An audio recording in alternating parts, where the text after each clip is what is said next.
Can they hear me? They about to. So how do I share it? Oh. Hold on. You about to get a notification right now. Peanut. Okay. It's Let's say tag me in the running. now. That was a minute ago. Oh shit. That's legendary. Yeah.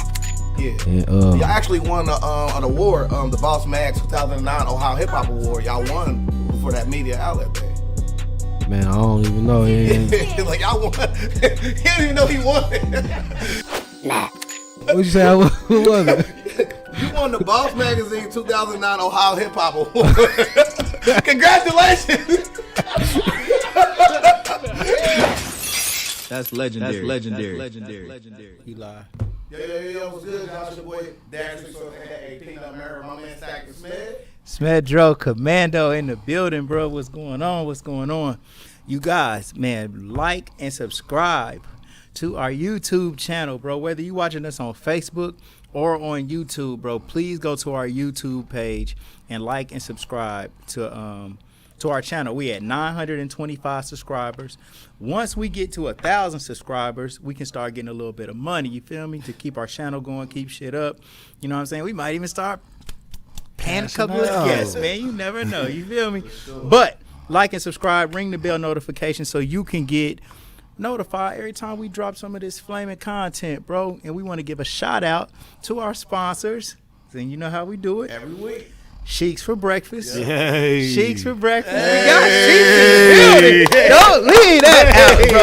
Don't leave that out. But let me tell you what I like most about Sheiks breakfast, bro. They got this French toast platter, bro, Talk to him. with the turkey bacon. Talk to him. Good old scrambled eggs with extra cheese, bro. They put a little strawberries. Decorate your plate, bro, with some of them good old strawberries, man. Like, really turn you up, bro. You feel me? They make you feel like you really got something here, bro. And don't leave this out. They put a couple of chicken wings on your breakfast plate. Respectfully. Are you kidding me?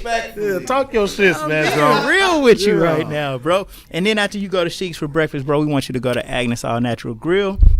For lunch, it's my brother like none other. He got your good old jerk chicken bowls, man, with the cocoa bread and the brown sugar lemonade. It's amazing, bro. It's amazing. And it's really something different. And he's on 3rd and Wayne, right downtown. So go check him out. And if you ever in your life get injured, go to the hospital first and then call attorney Michael Wright at 937-222-7477. And when it's time to unwind, you want to get some of that good old Kiara wine. That's Big or Antoine Cunningham. You can hit his inbox on Facebook, and he can tell you how to get a hold of some of that good old Kiara wine. And last but not least, Antoine Cunningham on Facebook. And last but not least, you guys, we got a brand new sponsor. Sponsor, bro. Man, this is what we dreamed, bro. You feel me? Absolutely. The shop area, theshoparea.com is the business. Yeah. The shop area has a little bit of everything from baby items, electronics, kitchen items, and much more. They ship it right to you. Shipping is fast and free from store to your door in 4 days. So shop today. It's the shoparea.com. Door to your door in 4 days. From the store to your door in 4. Oh my God. The shoparea.com, bro. So go check them out. Hey, they messing with us, so of course you gotta mess with them, bro. Peanut, back to you, bro. I know I say this every single week that we got legendary guests. You know what I'm saying? We have the Legendary People podcast, legendary people, legendary stories. There's not a story more legendary than the one you about to hear today. I got my man Ron Seaman. What's good? Hey, what's up, my brother, baby? Yeah, Good, for sure. man. Yes, sir. Yeah, you know I had to bring my boy with me, man. You hear me? Got to. So here at the Legendary People podcast, we're going to find out where our legends come from. You know what I mean? Like, we want to celebrate the people that come here that's doing stuff positive and, you know, just like really left a mark. Because if you can't do it here, then who gonna celebrate you? You feel me? For So sure. without further ado, I'd like to find out a thing called Origins. So where'd you grow up at? I grew up in Residence Park. RP. Yeah, but I'm gonna keep it real with you. My mom, man, she worked a lot, so I moved around a lot. So I grew up in Westwood, Residence Park, I was in Jefferson. I grew up in a lot of different places, so that's why I know a lot of different people because I got a lot of aunties and uncles and stuff. So, Word. so yeah. So, who was some of your early childhood friends? Man, I got a lot of friends, bro. I ain't gonna even lie to you. Shouts out to my boy Bugatti. Okay. Shouts out to Gutter J. Shouts out to Coach. You know, I got a lot of different friends, man. Dark skin. Shouts out to the whole Uptown, man. Westwood, Burge. What's up? Bro, are these the who are the little bros that you grew up with, bro? Give me your. We want to know from kindergarten, bro. Kindergarten, Ooh. first grade, bro. Where was you at, bro? What was you doing? In kindergarten, what was I doing? Yeah, how was you? You want to bro? know from the? Yeah, let me we tell you going- something, man. we Let me going tell y'all. Let me tell y'all, ladies. Hey, listen. This is for the mothers out there, man, who got sons, and you know, the father ain't around, and you know, my father passed away, so you know, I love him. R.I.P. Rest his soul. Man, but my R.I.P. mama to raised Pops. me. You know what I'm saying? And in kindergarten, first grade, man. I've been getting suspended from school, and I'm saying this because this is where I come from. Yeah. And this is where I started. Yeah. Man, and we starting from the beginning. Yeah, for We sure. started first grade, man. What school you go to? I went to Camp Elementary. I went to Residence Park, then I went to Camp Elementary. All right. I went to Residence Park. I left Residence Park and went to Camp Elementary. Man, I was suspended half more than I was at school. You know what I'm saying? Like I tripped the teacher. She fell down the stairs, busted her head. I got expelled from school. I left her. I went to Hold on, what? yes, bro. I was terrible. This is in first grade. First grade, bro. What grade. happened? We was going down the stairs. She was going down. You know how the teacher make you follow them, but I was bad, so I had to be directly behind the teacher. Yeah. So, you know, they pushing me in the back. I'm running down the stairs. I tripped her. Boom. She fell down the stairs. Bust her head open. Bust her head. I got expelled first grade. It's over with. What? So I left. I left there. They ended up letting me come back. Yeah. So I think I came back I went there to like fourth grade. Then I left there. They finally got tired of me. Yeah. So I left there. My mom sent me to private school. I went to Dayton Catholic. I went to Dayton Catholic. Dayton Catholic was cool, but it wasn't too many Quran falsers, so everything I did got pointed out. It wasn't too many kids that was I was just misunderstood. I was bad too. Right. My mom worked a lot, so, you know, my dad wasn't around, so I was just doing a lot of stuff, bro, fighting a lot. So I went there until about 7th grade. They kicked me out of there. Then I ended up going to Resurrection. So I went from Resurrection at 7th grade to 8th grade. As soon as I came in, I had to sign a contract. Like, you got to sign, and you do one thing, you gone. Dang. One thing, you got to go. I went there, left there. I mean, as soon as I wasn't even there a month. I left there and went to Trotwood in 8th grade. So hold on, let's go back though. I don't want to go that fast. When you was That's turbulent.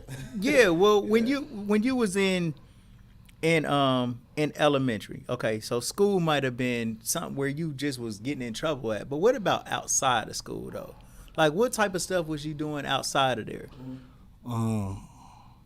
Outside, man, I really didn't get in trouble like out. Well, I was out. Well, I'm gonna keep it real on that end too. Like, I was one of them kids like my aunties, and I got a lot of aunties, like I said, and I used to go over their house, but it was only like certain times. Like my mom had to be going to work or something. Like Yeah. it wasn't just on no recreation. Like Right. Like I can call her my auntie house and all my cousins will be over there, but Quran can't come because Quran got to come by itself because I got to watch you.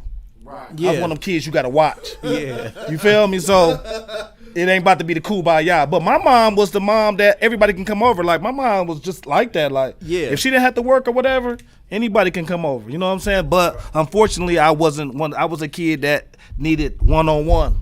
Yeah. So, you know, and my mom got, like I said, she got a lot of sisters, a lot of uncles. So we always used to be at each other's house. But when they all used to go over to a house, Quran can't come over. But I ain't knocking them because I understand now. Back then I didn't understand. But out of school, man, I had so much going on. Was you in sports, bro? I played sports. I was good. I was real good in football, but Yeah. I didn't play basketball. But like I said, my mom didn't drive, so my mom also didn't drive. Right. So it was hard. Either if the coach didn't come get me, it was over. But I was good though. You know what I'm saying? But I was one of them players that I was good. Game day, he gonna come get me, but practice, I'm not dealing with Quran. Yeah. You feel me? But game day, I got him. You know what I'm Yeah. saying? But practice, no. So what neighborhood are we in, bro? That was Residence Park. So you probably went Westwood back I ended up going to Westwood at the Residence Park. Yeah, and man, like when I moved to Westwood, it was this dude named Dre, and this dude, bro, he was young, but he had to hustle his own self. He was like 14 years old. I was like 12. Yeah. He was already hustling, taking care of himself. Like he used to knock on the door. At that time, you was 14 at this time? No, I was 12. He was 14. Okay. But at this time, my mom was just like, she didn't know what to do with me. My stepdad, he was around, but he really wasn't, not knocking it, but, you know, we got respect for each other now, and that's my guy. Yeah. You know, but I was out of control. You know what I'm saying? And my dad was that dude, but he was just like in the mix. Uh-huh. You know what I'm saying? So it was hard to get him to settle down to really be what I needed him, what she needed him to be for me. Right. Yeah. You feel me? So we ended up moving to Westwood. My dude Dre stayed directly across the street. He was a hustler. Mm-hmm. He used to knock on the door every day to try to get me to come outside. Every day. My mama said no. Because at that time, she knew he was selling dope. And she knew how the neighborhood was at the time. So she really but eventually she convinced, this 14-year-old convinced her to let me come outside. Yeah. And he just treated me like, he never let me do nothing. He never let nobody touch me. Yeah. He didn't put me in no dope game. He just really treated me like a little, I guess he was really like missing a little brother. Like he really treated me like a little brother, man. Yeah. How did he get to know you to even come to your house like he that, seen bro? us moving in. And we had bars on our windows. He used to throw rocks in the window, and he used to just be outside talking to me all day. Yeah. Just be outside talking to me, bro, all day. And I used to have to walk to school, so Resurrection was around the corner from my house. It's in Westwood. So when I used to walk from school, I used to see him. You know what I'm saying? So, man, you won't even believe, like, this dude, bro, like, he's 14, bro. He was taking care of himself, though, because he taught me how to iron. He taught me how to put rubbers on. He taught me about everything. Wow. Did his mom live with him? His mom lived with him, but she didn't do nothing for him. Yeah. Don't you know, man, later on in life, bro, like not later on, like 20, he ended up started doing drugs. What? Mm-hmm. He ended up started doing drugs, bro. Yeah. Somebody laced him. Somebody put something in his weed. He wasn't no drug dude or nothing. Somebody laced him. This dude, bro, was so untouchable, like, they didn't mess with him in the hood, but when he started doing drugs, he was weak. They started beating on him and putting their hands on him and touch. You know, just, you know, it was sad, bro. You know what I'm saying? And Dre, man, you know, if you ever see this, you know, you don't know all the things you done taught me. I'm looking at the camera, but it's still into me to this day. Yeah. Everything you taught me, man, is still into me. I still breathe it. I still live it. I still stick with the hustler's ambition. I still live it every day. But, you know, back to like, we had moved to Westwood. Back to Westwood, man. My mom really just went through a lot dealing with me, bro. She just now started reaping the benefits of me. For real. Like, but back to Westwood. We got to Westwood. Like I said, he got me out, but I still was just clowning. I just was jerking, bro. I was jerking, man. I went through a lot, man. Well, tell me something like, in that time frame, because you know I hear you talking about school and kind of like how your progression went, but what's some of those experiences that you went through where you feel like now you look back on it, and if Lil Ron did that, you would be like, nah, like you would be ready to put hands on me, listen. bro. Let me tell you some real stuff, man. When I left, I went to Trotwood, bro. This was back when Trotwood was Trotwood. I'm like coming from. What you mean by that? You know, Trotwood used to be prestigious. It wasn't like it is now. Not taking nothing away from Trotwood, but it was different. Like, you feel me? Like, it was a stat to be Yeah. like you be like, yo, I know what you mean. I just But you want wanted to say- elaborate on the Yeah, for but sure. like now, city people are really accepted in Trotwood. Back then, they really wasn't. Like Right. you from the city, bro. You ain't Trotwood. Yeah, yeah. Now, Trotwood was ritzy then. yeah. So you wasn't really Trotwood. Right. So, but when I went to Trotwood, I was real fast. I was coming from the city. Trotwood still had virgins and stuff. Yeah. Trotwood still had virgins and stuff. So I'm gonna keep it real. Like we laugh, and this real talk. Because I done went through a lot, and when I told the moms to tune in, like really tune in, because you don't know what your kid to go through. When I was 15, I went through a rape charge. Real talk. Yeah. Real talk, man. This is like I'm giving to you raw. The police, I ain't gonna get into detail about what happened between me and the girl because the bottom line is it ended up not being what it was. But I'm gonna go over, me and the girl, we were super cool. Okay. One thing led to another. Boom. I guess her mom ended up finding out. Like I said, Trotwood had like a lot of sophomore. They ain't supposed to be doing what they doing in Trotwood. Like dating girls, that's normal. Yeah, but Trotwood, I guess her mom ended up finding out. So she done put something in the mix. So now they done came up to the school looking for me. So they come up there looking for me. They called my mom like, you need to bring him in. So my mom like, what? What's going on? So my mom go get a lawyer. She take me down there. Boom. I had to write a statement. They booked me. I went to jail. I was in jail for like a month. Damn. I was on house arrest for like 6 months. The whole time. But the whole time, I got a chance to sit down. I got my driver's license. I got a chance to really reflect. I got a lot of people to come over and see me. It was just like, I was on house arrest, but it was like I really wasn't on house arrest. But it was serious though. Because when I went to court, this before I even got out of jail, it was this dude named, he was a probation officer. His name was Mr. Vance, Ricky Vance.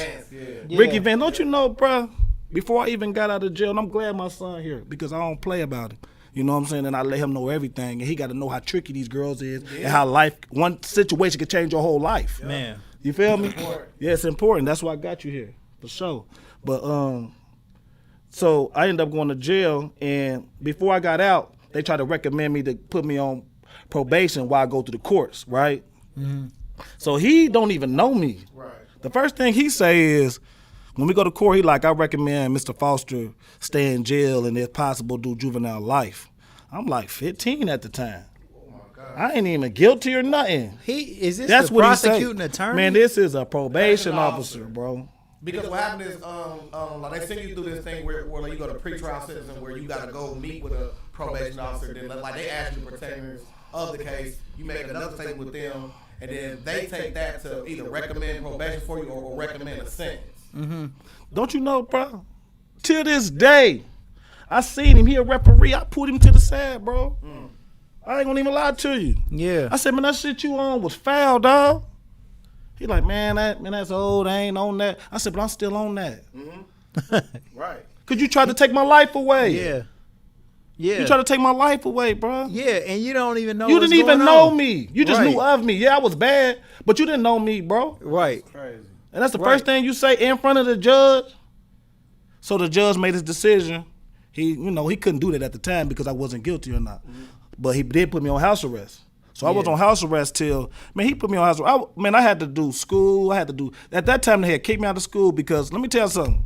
Man, my sophomore year in high school was like one of the worst. Like it was the worst. That case came. Then, at the end of the year, you like, well, I'm a whoop dude. Yeah. I did that. Mm-hmm. My freshman year, I was balling in football. I mean, I at the end of the year, I'm a whoop dude. He a senior. He a sucker, man. I was just jealous. I was hating. Mm-hmm. I had that hatred in me. I'm from the streets. He a Trotwood dude, and you feel me? I was hating. Mm-hmm. Man, this nigga came out of school one day, the last day of school, cracked him. Boom. Set off a riot. Everybody fighting. Man, they gave me 80 days. But you would think like 80 days, you'll be back in school in November. No. Bro, 80 days, bro. You know how long 80 days is? Like, you got to think, bro. You got Christmas break. Mm-hmm. You got Thanksgiving, bro. I didn't go back to school till about March. And then when I went back to school, they had me in night school. They're like, nah, we're not letting him come back. Dang. So when I went back to school, I was in night school. You feel me? So it's like they kept me away. I was the first kid in Trotwood to even do night school. They kept me separated from everybody. On top of that, I'm going to court for a rape charge. So I'm going through it my sophomore year. Yeah. So we end up going through the trial. Man, we going through the trial, bro. At the end of it, it ain't true. Not guilty. Right. Wow. But it took so much of my time, of my life. Yeah. You feel me? And it did she come out and say that she was just scared of her parents? Evidence and everything just pointed to Yeah. You feel me? So at the end of it, like it's like people didn't really look at me crazy because I was that dude and they know that wasn't me. Right. But at the end of the day, that still put a bad look on me as far as the teachers and it was on my name. It still was on my name. Yeah. So I'm still looking cool. Like people in the streets, Yeah, you might be cool, but bro, you got 16 felonies. Yeah.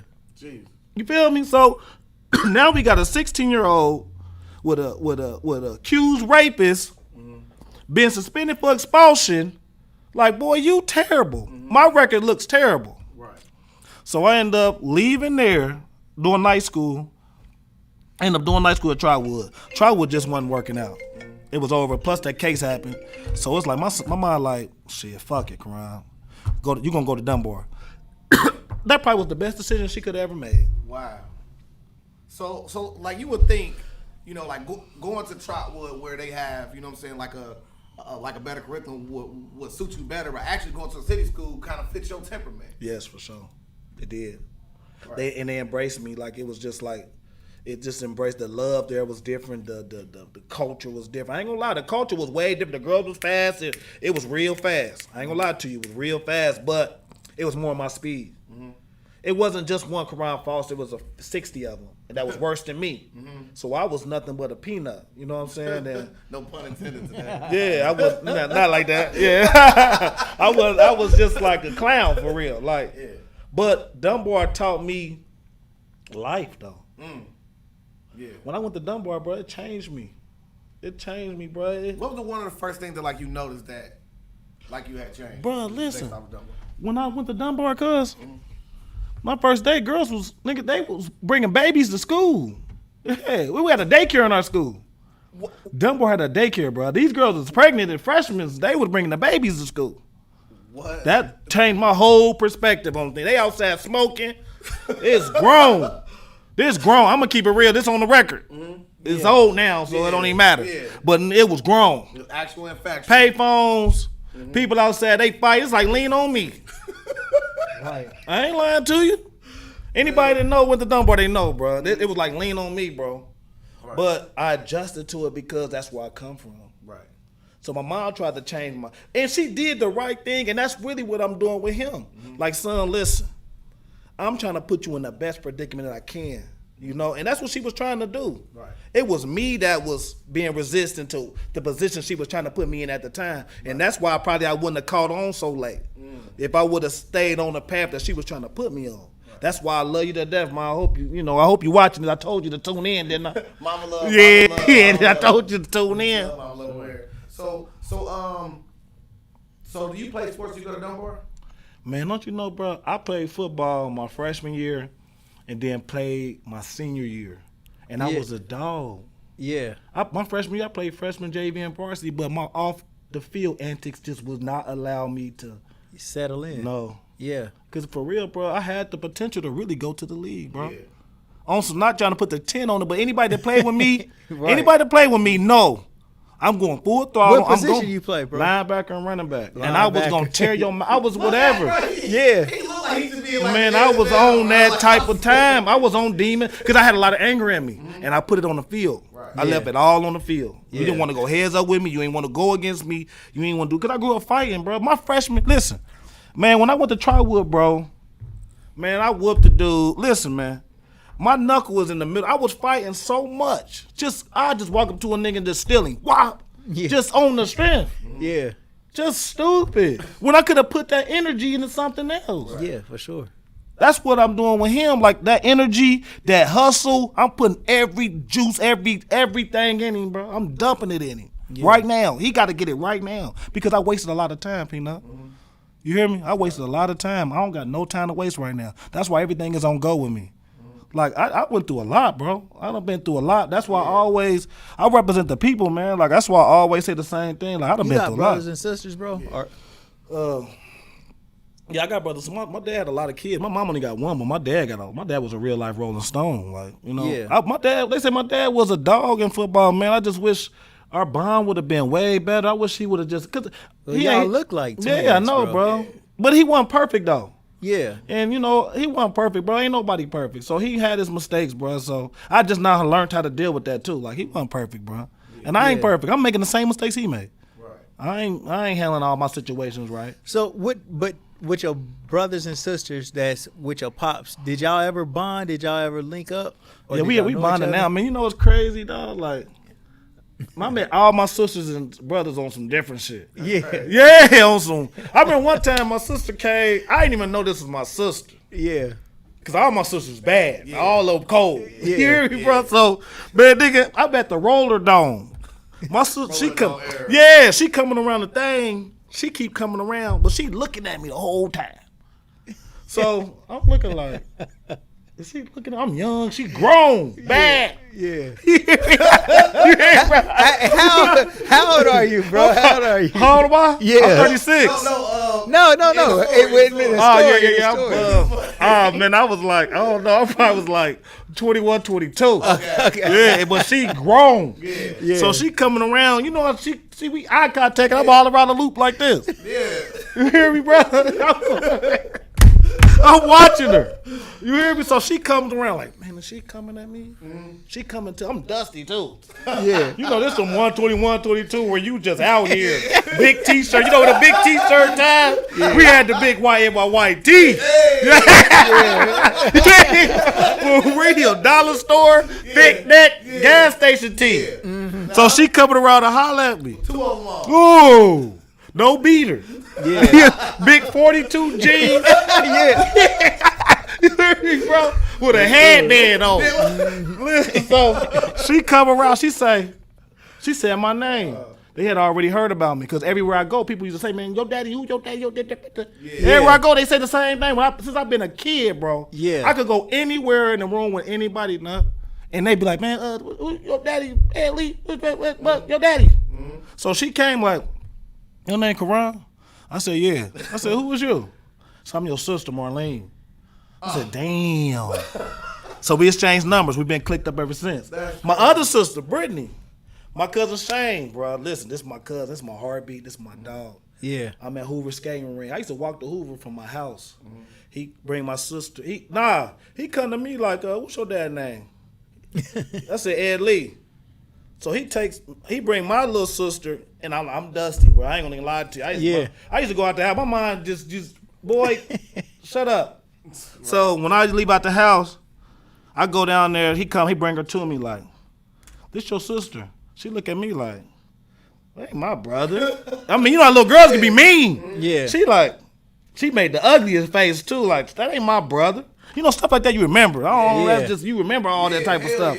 But after that, I ain't gonna lie to you though, like, man, my sister, she was the first one that really, really embraced me though. Brittany. Little like, sister. Yes. Yeah. Because me and her used to be like this. But Yeah. she was the first one that used to embrace. She really, really embraced me. My brother Ronnie, he always been 1,000. I got some real good people on that side. I can't even lie to you, bro. But his wife is the one that really like that. She Pop's wife. for her to, my pop's wife, for her to, you know, endured a lot of things that she endured, and to take me in for a son that looked just like him, that not physically her, she really treat me like I'm her. Like, I really look like him more than anybody, and that's real talk. Right. Like a split mirror, and I got his ways is terrible. Man. And I didn't even grow up with him like that. So for her to really embrace me, bro, I love him for that, for sure. That's hard. Man, no sure. doubt. Marlene called me today. Did she? Ain't that crazy? What she say? She's getting some shirts made for Her group. her son's Homecoming. This Friday? is coming. Yeah, and she actually wants to get a picture of your dad Yeah. and her son merged on the shirt. We That's designing it up for her. Hey, I need one. I need Yes, one of sir. those too. I need one of those Ain't too. I that appreciate crazy? that. You know, Smeg good people, man. Yeah, man. That's like just connecting the dots. For sure. It happen all the time, bro. Crazy, man. So after Dunbar, now at this point, I'm saying you done had a taste of everything. At this point, I'm saying you done already been outside. You know what I'm saying? You done had to go up against the court, beat that. You done had to navigate between two different systems of this prestige place of Trotwood, and now you got to come to Dunbar, where it's really like your environment. What happens next in your life from that point on? And I went through I was just lost. That's that part. That's the age where you really do need like a man to guide you really through. Like your mom, you know, you listen to your mom, but you kind of like just go, you don't go against it, but it's like coming from your mom. Yeah. It ain't coming from a man. A man really need to show a man how to be a man. I really believe in that. You know what I'm saying? A woman can show you how to, my mama did the best she can, but that time I was really, really lost, bro. Did you graduate, bro? I graduated for sure, yeah. I ended up leaving, yeah. That's legendary. I went through some shit. Hey, listen, bro. Hey, listen. When I graduated, listen. Before I graduated, nigga, I had to pass math and science, bro. Yeah. We had proficiencies. Yeah. Man, I had to take the 2 hardest tests, bro. Yeah. Don't you know everybody was getting their cap and gown, but not Quran. And I was supposed to be the coolest person, one of the coolest in the school. Yeah. Oh my God, it was so Pressure. tough on me. A lot of Pressure. Man, I remember like it was yesterday, dog. Yeah. I was walking around with every proficiency test they had. I stayed after school for after school tests, and I went to night school for the test. I couldn't go out like that because all my cousins had graduated. You feel me? So I couldn't, and everybody around me, like, boy, they laughing. They laughing with me, but laughing at me too. I hear the whispers. Yeah. Bro, that is the best shit I've ever heard, bro. You know what you did, man? I mean, bro, from all the shit that you had went through, To focus. man, bro, anybody else would have quit. Quit, like, bro. I mean, you was going through a lot of shit, bro. Smith, listen, and you bro. graduated. Yeah. Smith, listen on some real Damn. shit. After bouncing around that. All my Salute, niggas, listen, bro. we started off deep. Every last one, and my niggas, they know, you know, every last one of my niggas quit it. Yeah. I was the last one. They used to drop me off at school. They used to be at the house chilling, smoke. I used to leave them to go to school to come back to them. Skeeter fly. All my niggas really quit. Like they all just stopped. And I kept going like something. I was just going to school wearing the same clothes, the same. I was treating it like it was just like I just had to do it. It was something, you know, like I just had to do it. I was going to school with the same boots on, the same clothes on. I didn't even care. Right. I just had to do it. Right. But everybody still respected They you was just that's why it because of didn't your even character. matter. Yeah, for sure. That's why it didn't matter. Man, that is amazing, bro. That is, bro. That Appreciate is, it, bro. man, for real. Cause you could have, quit. Yeah. After sure. all You did that like, shit, bro. power through it and Appreciate it, bro. so man, so how did it feel to graduate? Man, listen, bro. When I passed the proficiency, the principal, Mr. Love, R.I.P. Yeah. He announced it on the mic, bro. Yeah. He announced it on the mic, bro. That's the best. He said, shit man, ever, Karan bro. Foster passed his proficiency, math and science with I passed with 2 of the highest scores ever, nigga. I got a 245 and a 250. I got a 245 and a 250, bro. Yeah. So that let me know if I would have really applied myself with school. Yeah. Oh man, Yeah. I passed science with a 245 and passed math with a 250. People was only barely getting a 1. They was getting a 200. That's the score, that one of the highest scores. I got a 245 and a 250, bro. That's crazy. I mean, when you really think about it, look at all the shit that you went through and you graduated anyway. That goes to show your level of intelligence because you did this shit in your passing time. Like, you busy thugging. Yeah. By the way, I graduated too. Yeah. You feel me? When other people have to put all of their focus, time, and energy just to get a motherfucking 190 on the test. You just said, hold on, let me buckle down and do this shit real quick. Concentrate, knock it out. Damn. And then blow the roof off. Yeah. Like, that's amazing. Another thing that you didn't really give a fuck about sports, didn't even really play for real, but on game day, I gotta go get him. Yeah. Didn't even really have to practice, didn't even really have to go to school, but in the end, you was able to perform and be genius and get that shit done. Yep. Damn, Yeah, bro. you That's bad, good you observation. bad boy.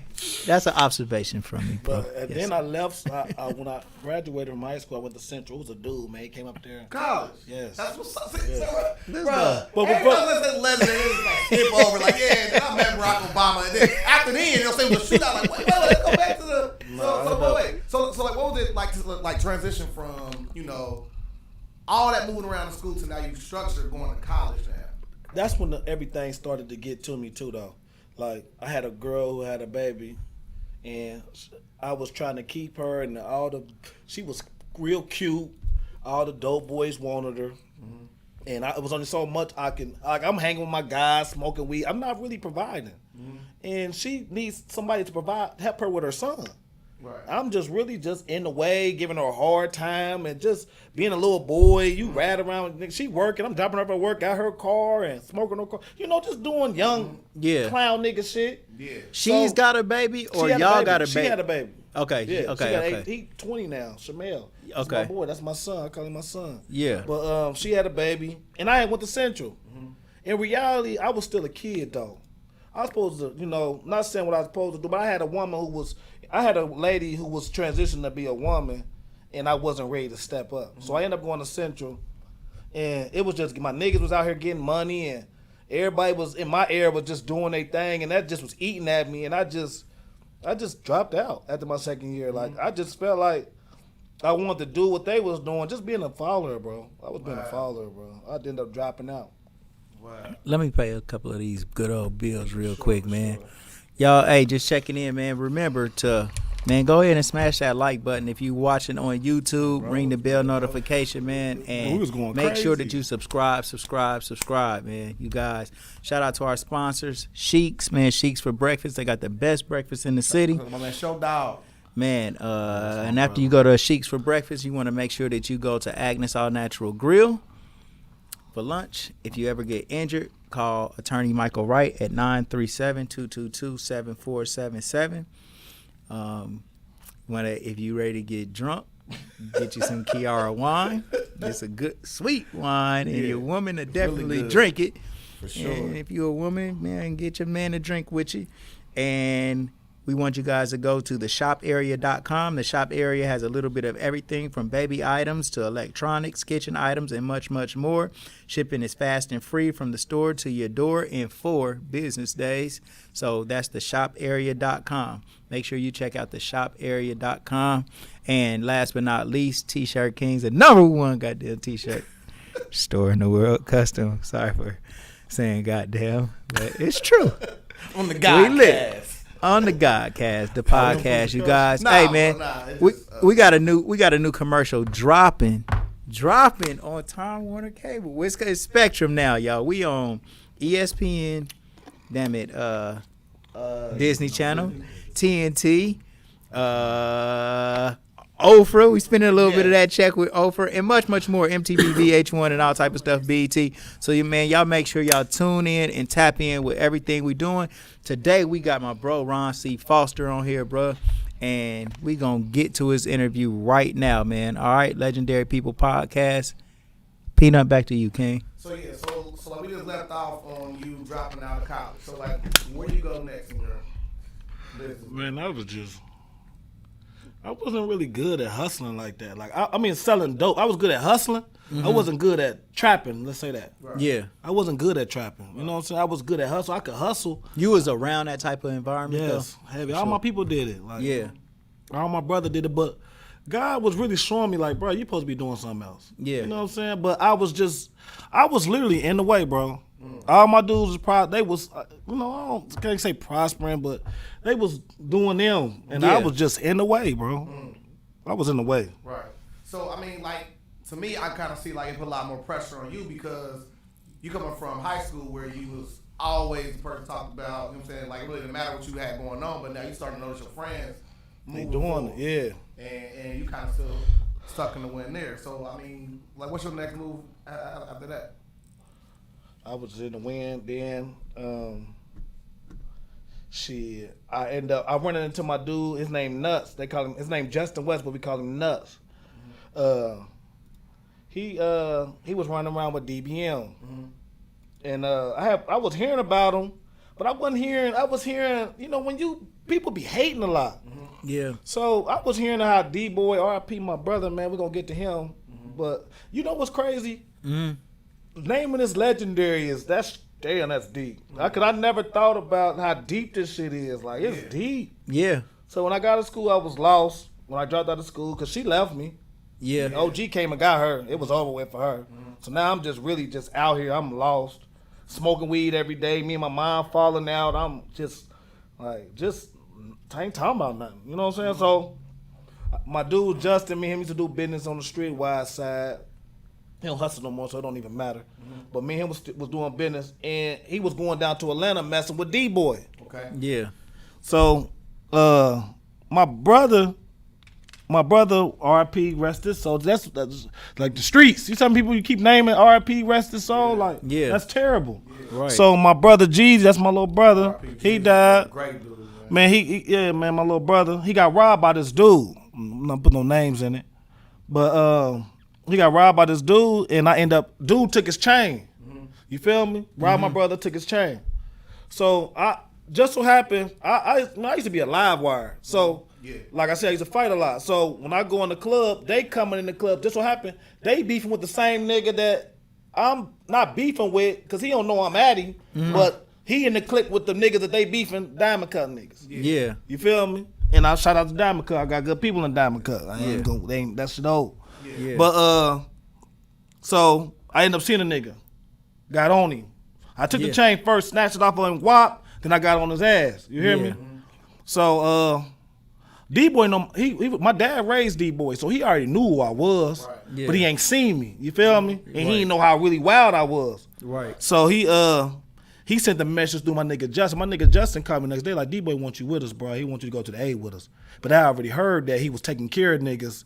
And you know niggas in the street, I don't want no nigga taking. I'm like 22. It don't even. I don't want no nigga taking care of me. Yeah. You feel me? So he like, bro, it ain't even like that, bro. Nigga, we locked in, bro. We having a ball, nigga. So I'm like, shit, man, fuck that. So nigga, one night, nigga, it's like 12 at night. It's like the goddamn police at my mama's house. Yeah. I look out the window, it's a Range Rover. It's D-Boy. And you never had met him. No. Wow. So I'm on the phone with my nigga Jay. He in jail. Shouts out to Gutter. Shouts out to them 41 boys. I'm on the phone with my nigga Jay. They gotta get KP in here too. Get Kingpin in here. Yeah. He making noise. But shouts out to my brother Jay. Man, without him, I probably wouldn't even made the move. He telling me on the phone like, bro, look what you got going on, bro. I'm telling him how sad it is for me. I'm already telling him it's terrible for me. So this D-Boy comes over your house. You never known him. Yeah. You on the phone? Yeah, this is real talk on everything. Yeah. I'm on the phone with my nigga. He like, bro, what you got going on? I'm like, nothing. He like, bro, I don't want no nigga taking care of me though. I said, you ain't. He said, you ain't getting no money anyway, Ron. You ain't doing nothing. Yeah. You feel me? D-Boy said that. No, this what Jay saying on the phone. That's what Jay's saying on the Yeah. phone. Okay. So I end up going to the door, open the door for him. Yeah. He like, bro, what's up, bro? You ain't gonna fuck with me. He already felt it. He came at me on that type of time, like, bro, what's up? You ain't gonna fuck with me. I said, bro, what you want me to do? He like, bro, you gonna come today, bro, and when you come back, bro, you gonna be good. He said, we can go right now. We about to leave. I'm like, huh? Mama upstairs in the room, sleep. So, Y'all already beefing too. yeah. So it's like, Yeah, it's no turning back, for real. So, Yeah, walk he it out like, with the he hard. like, just come on. I said, bro, I ain't even got no clothes. He said, fuck some clothes. You ain't got to worry about it. That's how he talking to me. Fuck some clothes. You don't need no clothes. I hop in the range. what? Yeah. Pause, bro. Yeah, I hop in the That shit range. hard. Wait. Scoot in too, Rossi, so we can see you in both shots. There you go. Just so we clear, bro. Yeah. There you go. Just so Perfect. we clear, right? Yeah. After you was already in the club, snatched your brother Shane back, R.I.P. So Jeezy. The same person that's with him that you never talked to came to your house and told you come with him. Don't bring no clothes. We going to that. He wasn't with the dude who chain I snatched. He was with DBM. Oh, okay. You know, DBM was beefing with Diamond Cut back in the day, so they had already had their little beef going on. But the nigga who took my brother's chain was with Diamond Cut. Okay. Yeah. Okay. So Y'all have mutual enemies Ops, damn near. so to speak. Mutual ops damn near. It's the same like that. An enemy of my enemy Is my a friend of mine. Yeah. Enemy of my enemy is a friend of mine. Yeah. That makes sense. I like that one. That's pretty good. Yeah, put that on I'll the give shirt. you a point if I was against you, but I agree with you for once. This is the first time I ever agree with We gotta you. put that on the shirt. Enemy of my enemy is a friend. Better not steal that. Copy of friends that lock that I in. got it. That's me. Better nobody That's me. better not steal that. I thought of that. Ooh. Hey, if I'm around Ooh. when creative shit happens, it's mine. I thought of that shit, Peanut. Hey, but He produced it. I produced hey, that. don't take my shit, man. I'm telling you. For real, bro. Yes, sir. So listen, He can put him off the night. he about to do it. I'll be right back. I'll be right back, guys. Gotta go Hey, somewhere. that motherfucker go. I swear to God.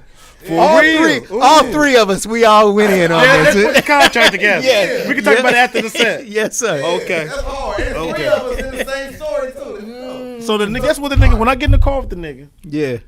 he driving. He got a badass bitch with him, and he got Ooh Wee with him.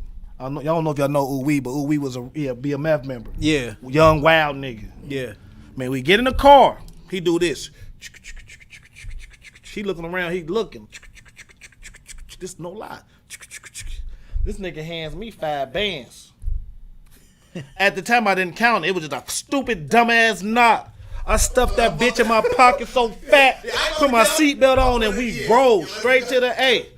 When I got to my room, that's when I counted it. Yeah. This nigga gave me just 5 bands off the rip, bro. That's legendary. Off the rip, bro. Off the rip. We get down there. We in the A. We go get a room. We got suites. So he done got the whole top floor.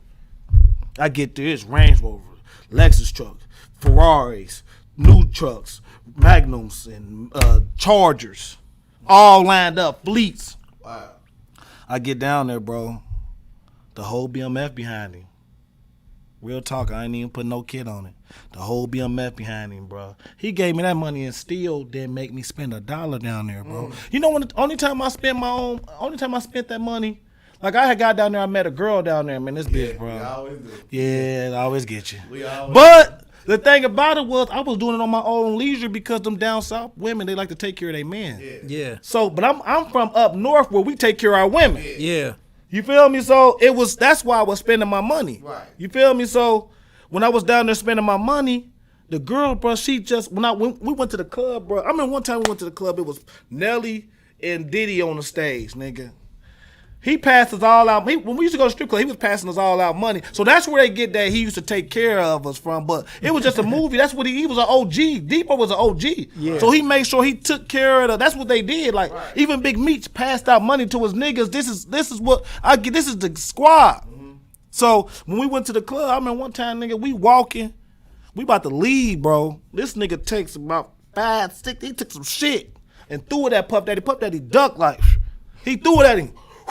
Puff Daddy ducked like this. He just looked. He couldn't even say nothing. They had to look off. I swear to God, I ain't put no kid on it. Wait a minute. I swear to God. He couldn't even say nothing because all these niggas, black niggas, got bandanas. He got young niggas that don't even supposed to be in that motherfucker. He got niggas. D-Boy could have did any nigga. Puff Daddy would have got stomped the fuck out that night, bro. I'm telling you. So D-Boy just threw a big ass At Nelly, bankroll. man, I swear to God. Body tap. Yeah. Body tap, bro. Make it rain with big bank rolls. They come and falling in flocks. We don't chase hoes. That shit real. D-Boy breaking the bread. I'm seeing pesos. Yeah. Wow. For real, bro. That shit is fucking real, bro. Yeah. That shit real, bro. That nigga, bro, he changed my life, bro. He changed my life. That shit changed that DBM shit changed my life, bro. Yeah. That shit changed my life, bro. So how long did y'all stay in Atlanta? Cause he just pulled down on you. And we stayed in Atlanta for about 2-3 months because D-Boy had left. about 2 or 3 months. Yeah. Because he had left. D-Boy had left for like a month and niggas didn't really know, like niggas couldn't really, not trying to say it like that, but niggas didn't really know what to do for real. Yeah. Like I had got the girl, so I was really, like they used to have to call me and be like, bro, we going to the club tonight. Like, where you at? You feel me? Yeah. I'm with the bitch though. Yeah. Not trying to say it like that, but Right. I was young, like I really liked her. Hey baby, if you see me right now and you on you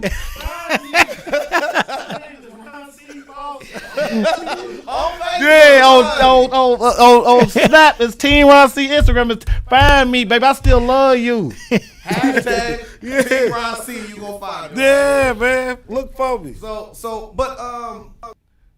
But then, I mean, like, let's not abandon the whole BMF part, you know what I'm saying? Because, like, right now, we got the viral topic right now about the BMF series out. Have you watched that or anything like that? Yeah, I watched it. Yeah, I watched that shit real. Yeah. By the time I got with DBM, it was like Big Meech went to jail like in 2006.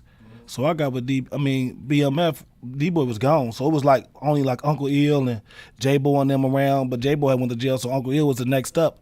But D-Boy was the one. They was putting him in position to be the one for real. Yeah. Out of Dayton, Ohio though. So, Yeah. But what about, like, Blue Da Vinci? Yeah, we met. Blue Da Vinci used to be around heavy, bro. He used to be with us heavy. I done met Blue Da Vinci a couple times. Like, if you look on the internet, him and Sosa still locked in. Like, and that come from all the way from back then. Like, Yeah. Blue Da Vinci, Blue Da Vinci been to the ring. We brought him down here. Ooh wee, Baby D. Yeah. We done brought them all down here. You know what I'm saying? Like, I fucked with them. Jeezy. Yeah. I done fucked with Jeezy. Jeezy mentioned D-Boy on his CD. Yeah. For sure. For sure. Yeah. So okay, so now we in the Atlanta part. So you know what I'm saying? Like, you kind of don't want to come back to Dayton because, I mean, your situation ain't the tightest, you know what I'm saying, with moms and, you know what I'm saying? Like, you kind of feeling yourself now. Yeah, you know what I'm saying? yeah, I Everybody was. got names, Yeah. Everybody come with it. So what's your plan at that point? D-Boy had left and everybody panicking. You know what I'm saying? I got this lady friend and I do fuck with her, but I'm getting homesick too. Yeah. Cause everybody calling. Like D-Boy even told me, like, but who your peoples keep calling? Your dad done called me. Everybody calling. I just left, bro. I ain't tell nobody no warning or nothing. I'm still young. Yeah. 21, 22, and Right. just wild, and they don't know what the fuck I got going on. Who Right. is this nigga that done took my son? And so he telling me, like, bro, they keep calling, bro. You need to call home, cause I wasn't, like I said, my mom was going through it, so I wasn't calling her like that. Yeah. You feel me? So I wasn't really talking to my dad at all. D-Boy, they calling D-Boy and asking him where you at? Yeah. Okay. Cause him and my dad, like I said, my dad raised him. Yeah. So not, you know, he was there for Yeah, him. yeah, You know? for sure. He knows him. So, He's little bro.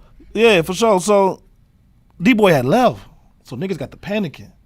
Like, bro, he ain't coming back. And he on the BET Awards. He handling business for real. But He D-Boy was left, at the... he left, but y'all still was talking to him, but he just wasn't living in Atlanta. Yeah, with y'all. but he wasn't talking to everybody, though. He would talk to, like, particular people. You know what I'm Yeah, saying? He yeah. wasn't talking to everybody. You know what I'm saying? So people didn't really know what was going on, and we were still young. Yeah. So, like, if we was grown now, we probably would have found our way better. But back then, we was too young to really understand what was really going on. So now we doing what we known to do. What you gonna do? Hustle, try your best. And then do what after that? If that don't work, you gonna go home. Yeah. So we end up going home. Yeah. Yeah. So we all end up coming back home. But when we came back home, it's like he met us here. You Yeah. feel me? Like he met us here. So when we got here, bro, we was clowning. Man, we was going at it with D. But see, the thing about the D cut and DBM, let me tell y'all something, bro.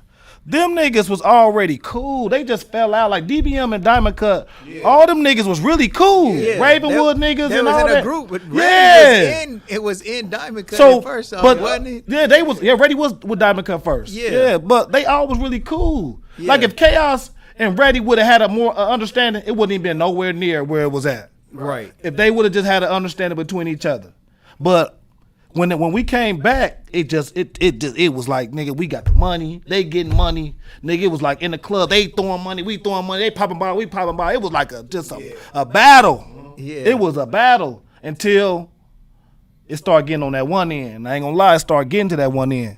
Thank God didn't nobody get killed, but you know, bullets and shots got exchanged. Yeah. You feel me? Like it was really getting dangerous. Like people was pulling down on niggas, whooping niggas. Niggas were pulling down niggas, shooting at niggas, and it's just a blessing that we all made it through that situation. You know what I'm saying? Yeah, man.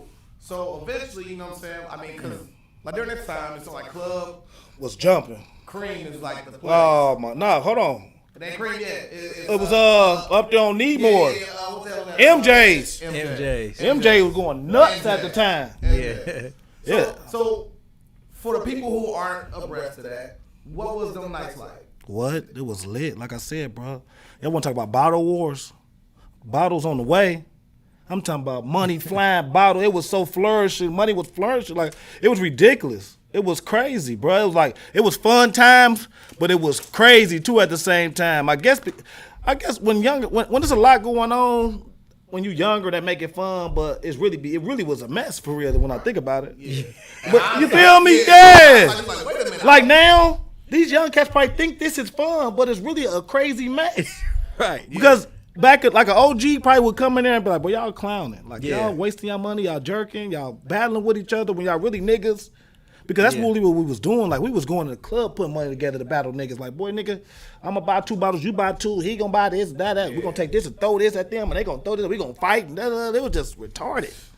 But When really, y'all got ready to go to the club, did y'all already have the mind frame that y'all was gonna end up just banging that night? we just knew that it was gonna be something. We used to dress alike. We used to be in Dickie suits and all that. Like we just knew that it was just gonna be that. Like when we seen them, it was on. But at the end of the day, too, y'all, that shit wasn't even really about nothing, though. Yeah. It wasn't about nothing. Yeah, we had FaZe come in, and he talked about how he drove Reddy's car. Yeah. Was that what it was? Yeah. It was something to just. Reddy had let him drive his car.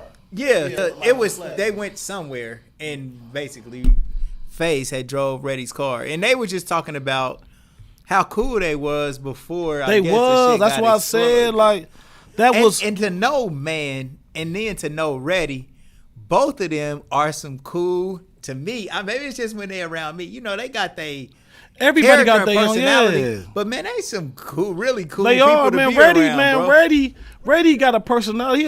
Reddy a dope person, bro. Yeah, he is. And Chaos is Chaos too. is too. Yeah, Both like of them, I done man. did good business with Chaos. I done did good. Man, listen. When they came home, when Reddy came home, I did the first Chaos and Reddy party. I did that party. Yeah. I put that together at the club. Remember they did that party? Yeah. That was my party. Yeah, for You sure. feel me? I put that shit together. Yeah. You know what I'm saying? I called Reddy. I called Chaos and said, let's put this play together, bro. We're going to split this check. And that's what we did. You know what I'm saying? Because the beef wasn't really that serious. That's legendary within itself. Yeah, it is. Like to be the fence in the middle of two opposing forces. I put that together, bro. But after that, like, that shit was just, it was really, really, really goofy. Like, now, I see some of them niggas, but them niggas some good guys. Yeah. Like John Tay. Oh, yeah. Yeah, man, that's why I fuck with Tay, man. I fuck with Pooh. You know what I'm saying? I fuck with, I got love for Chaos, man. I fuck with them guys. You know what I'm Yeah. saying? FaZe and, For like, sure. man, I don't got no problem with them niggas, man. But when I came to DBM, I brought some savages to DBM. Like, you know, they had Lil Chris and them, Reddy and them, but when I came, I brought niggas like Tom Tom and Gotti and Darskin and Wani and Mike and Chris. And I'm talking about, bro, when we came, nigga, it was on some Grouch and Shane. And, nigga, we came on bullshit. That we some was what? gonna beat your ass, and we was about that one way. On some grouch. Yeah, Grouch. Nah, that's my nigga named Grouch. Oh, okay. Yeah, and he, Grouch nigga, his hands like this, and he a one hit quitter your motherfucking ass, bro. For sure. I mean, so let me give you my perspective during this time because during this time, I know you through my cousin Dre. You know what I'm saying? That's my nigga. Shout out to Dre. Yeah. Yeah, that's my guy. Yeah, you know what I'm saying? Shout out to Doja, you know what I'm saying? So he kind of was neutral in a lot of them type of situations. So I kind of learned from my older cousin to kind of navigate the way he navigated. But being in these places where, you know what I'm saying, you've seen the battle wars going on this and the third, there is like, now that I look back at it, like unnecessary tension. Because we all just in the middle trying to bag some little or whatever, right? Yeah. And it's like literally like three corners. It's like one corner of the ball is on this side, one corner of the ball on that side, and then that little middle part, and then the chicks on the dance floor. That's what Yeah, it that's how it was every going on. night. That's how it was going. Every That's night. literally how it was going. That's literally how it was going. You ain't lying. You was there. Yeah. He know. Yeah. It was the niggas over here, women in the middle. Yup. Yeah. We not even looking at the women. Right. We look at each other, nigga. We over here like this. I'm talking about when we soon we come to the club, you see us. There's a million niggas doing this. And man, I'm in there cleaning up. As you should. As you should. As you should, bro. As you should, bro. Cleaning up, but for real, like to me, it was just like it still was fun, but the unnecessary was BS unnecessary. always happened. Was always gonna be a fight, glass breaking, somebody hurt, the establishment messed up, and then like now as a business owner, you see that ain't good business at all. Oh my God.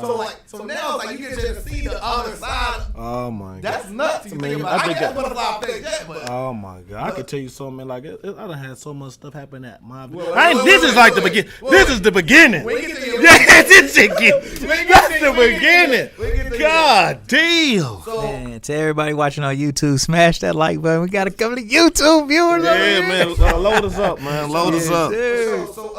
So after that's going on, how do you go from that era to the next move? Man, I survived some errors, didn't I? So after that, that DBM thing just separated. Because after so long, it's like everybody end up navigating to being who they was and end up being back who they was cool with. So them niggas end up getting back cool for real. Yeah. But hold on. A couple of them, because, you know, they went to jail a lot. Yeah. Yeah. So I still was like holding the name down. When I rap for you, Yeah. I'm on that type of time. Yeah. So they used to play DBM. certain diamond cut niggas used to have that shit cut off. So I used to get into it with niggas about that shit. Yeah. You feel me? So I went through I was like one of the only niggas out here still. You know what I'm Yeah. saying? 'Cause other niggas went to jail. Yeah. So I used to have to hold our name down. Then the paperwork shit came out, and they talking about everybody snitching in DBM. It wasn't everybody snitching in DBM. Like, Yeah. you know, like, man, like, I don't like for instance, like in this day and age in microwave society, I hate how people just throw snitch on there. Where we from, you gotta have paperwork, yes, bro. documentation. What y'all doing online? Like for instance, number one, snitching ain't somebody like doing something that does not involve illegal activity, bro. Like so, a lot of y'all saying, man, you snitched on me. No, bro. Like you jaywalk, bro. Like relax, sir.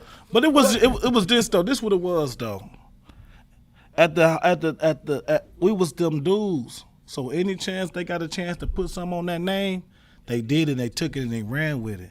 Just because of a certain individual, you know, did what he did or whatever, dude said like they are a part of his case. They didn't say that all these people told on him. He just saying they are part of his case. Yeah. 'Cause they all was together. Right. But he said this about a specific person. You feel me? And I ain't about to put no names out there because people, you know. Yeah. He said this about a specific person, and they got to handle that how they handle it. But they put the whole DBM in it, like that wasn't it. Mm-hmm. So I had to defend our name a lot through them for a couple years while niggas was doing all this time. How did that feel? Man, it was terrible.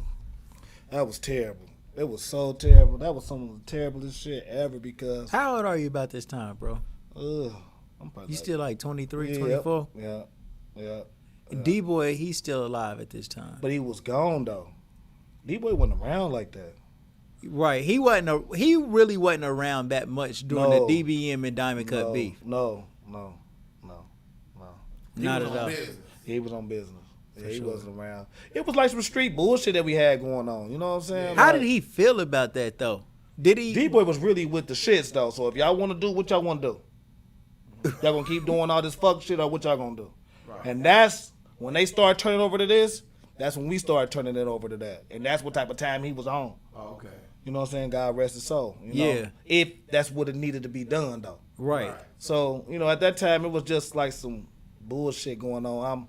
Niggas in jail, he off doing them, and they in the club still rapping, and they getting money. Yeah. I told y'all hustling. I mean, not hustling because I always been a hustler, but just trapping. Yeah. Like, it really wasn't my thing like that. You know Which what I'm saying? was- I wasn't consistent with the trapping game. Right. Yeah. I wasn't comfortable with getting your phone. I just seen how niggas.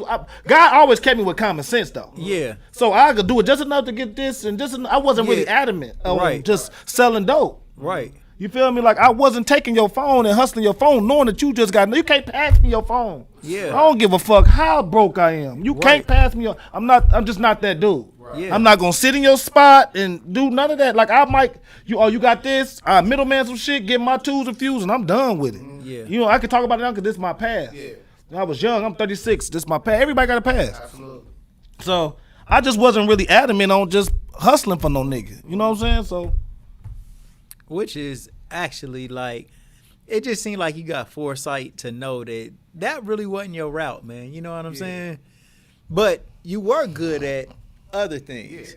So where did you start finding your voice? And then I don't want to skip over the part like how D-Boy and how that part of your life ended. But when did you start finding your niche to start promoting and hosting and stuff like this? Was this around that time? Did you start doing that? man, I remember one time, bro. Like D-Boy had got missing. He was missing now at this point. Like it's just like that's DBM shit over. You know what I'm saying? He missing. You know. Don't nobody know where he at. Don't nobody know what's going on. It's over with. So now I'm just out here. You know, me and Shorty always been clicked up, but we sit in the car one day. We like, man, you know, how can we make some money? Some legitimate money. Yeah. So at this time, nigga, only Kato throwing parties. Kato and A.B. Green. Yep. R.I.P. A.B. R.I.P. Green. A.B. Green, man. At this time, nigga, ain't no promoters. It's Kato and A.B. Green. He was bringing Rick Ross, Plies. He was doing big boy shit at the Cream. And Mark. So we like, shit, we both got names. Let's throw a party. But we ain't gonna bring nobody. We gonna bring our artists. We gonna bring the city out. Yeah. Nigga, we did the first party, nigga, right now, to this day. We did the first party with all the hottest artists in the city at the time. We had Shern, we had Chaos, we had Aunt B, we had Sosay, we had Ready Baby, Smobby, and Coogee, and Railroad. It was called the All Star. I wish I could find this flyer. It got all their faces on there with me in the middle. Yeah. This party went so crazy. Yeah. Crazy. That sound like that was major. Man, this when you couldn't really, back in the day, you couldn't really perform. They didn't have nowhere for nobody to perform, like no stages for people to perform. And Right. our era was coming out. Like niggas, now there's Chaos, nigga, and it's Ready, and Yeah. nigga, it's Smobby, and you got Yeah. Smobby coming through, and you got Coogee coming up, and Yeah. Coogee Baby Girl, he came out with that shit. It was we had the street, and we was coming. Yeah. You know, DeMarco and them was kind of fading off. Yeah. I was the voice of the new people. Yeah. So I did a show with all them. Had you hosted before you did this? No. Bro? You had never done any Never, type of hosting? never. I had DJ Killer Mike. DJ, you know DJ Killer Mike? Yeah. Light skinned dude? Yeah, yeah, I know you're man, talking about. I had one of his first gig. If that wasn't his first gig, that was one of his first gigs. Well, that's legendary then, because DJ Killer Mike is lit. Yeah, I had him. Yeah. So, man, we did the party. This motherfucker. Man, we closed down like at 1:30. It was too packed. Like, it was so packed. Where was this club at? I Cream. mean, The you Rain. did at the Cream. It was the Rain. At the It was the Rain. It was the I Rain. think I came there. Man, you probably did. It was jumping so lit. crazy. Everybody was there. Everybody was there. At this party, did you grab the mic and you started Yes, hosting? I was on the mic. I was there, bro. I was on the mic. First time I ever seen I was you, on the bro. mic, bro. This Yep. party was going so nuts. Mark hit me back. He said, "Man, listen, I want to meet with y'all." But if I would have knew what I knew now, I would never let nobody. See, it was good because I got a chance to experience some stuff. Yeah. Because he wanted me to go. He like, bro, y'all got it. Let's do it. Right. So, back then, I wouldn't have let nobody burn my name out. I wouldn't have did it so consecutively back to back. I would Yeah. have did like events. You feel me? Yeah. But not just going crazy. Wore my name out. So then I do a party. Me and Shern start throwing parties. Me and Shern Yeah. jumping. You know Shern jumping. Yeah. You know Yeah. Shern jumping. Yeah.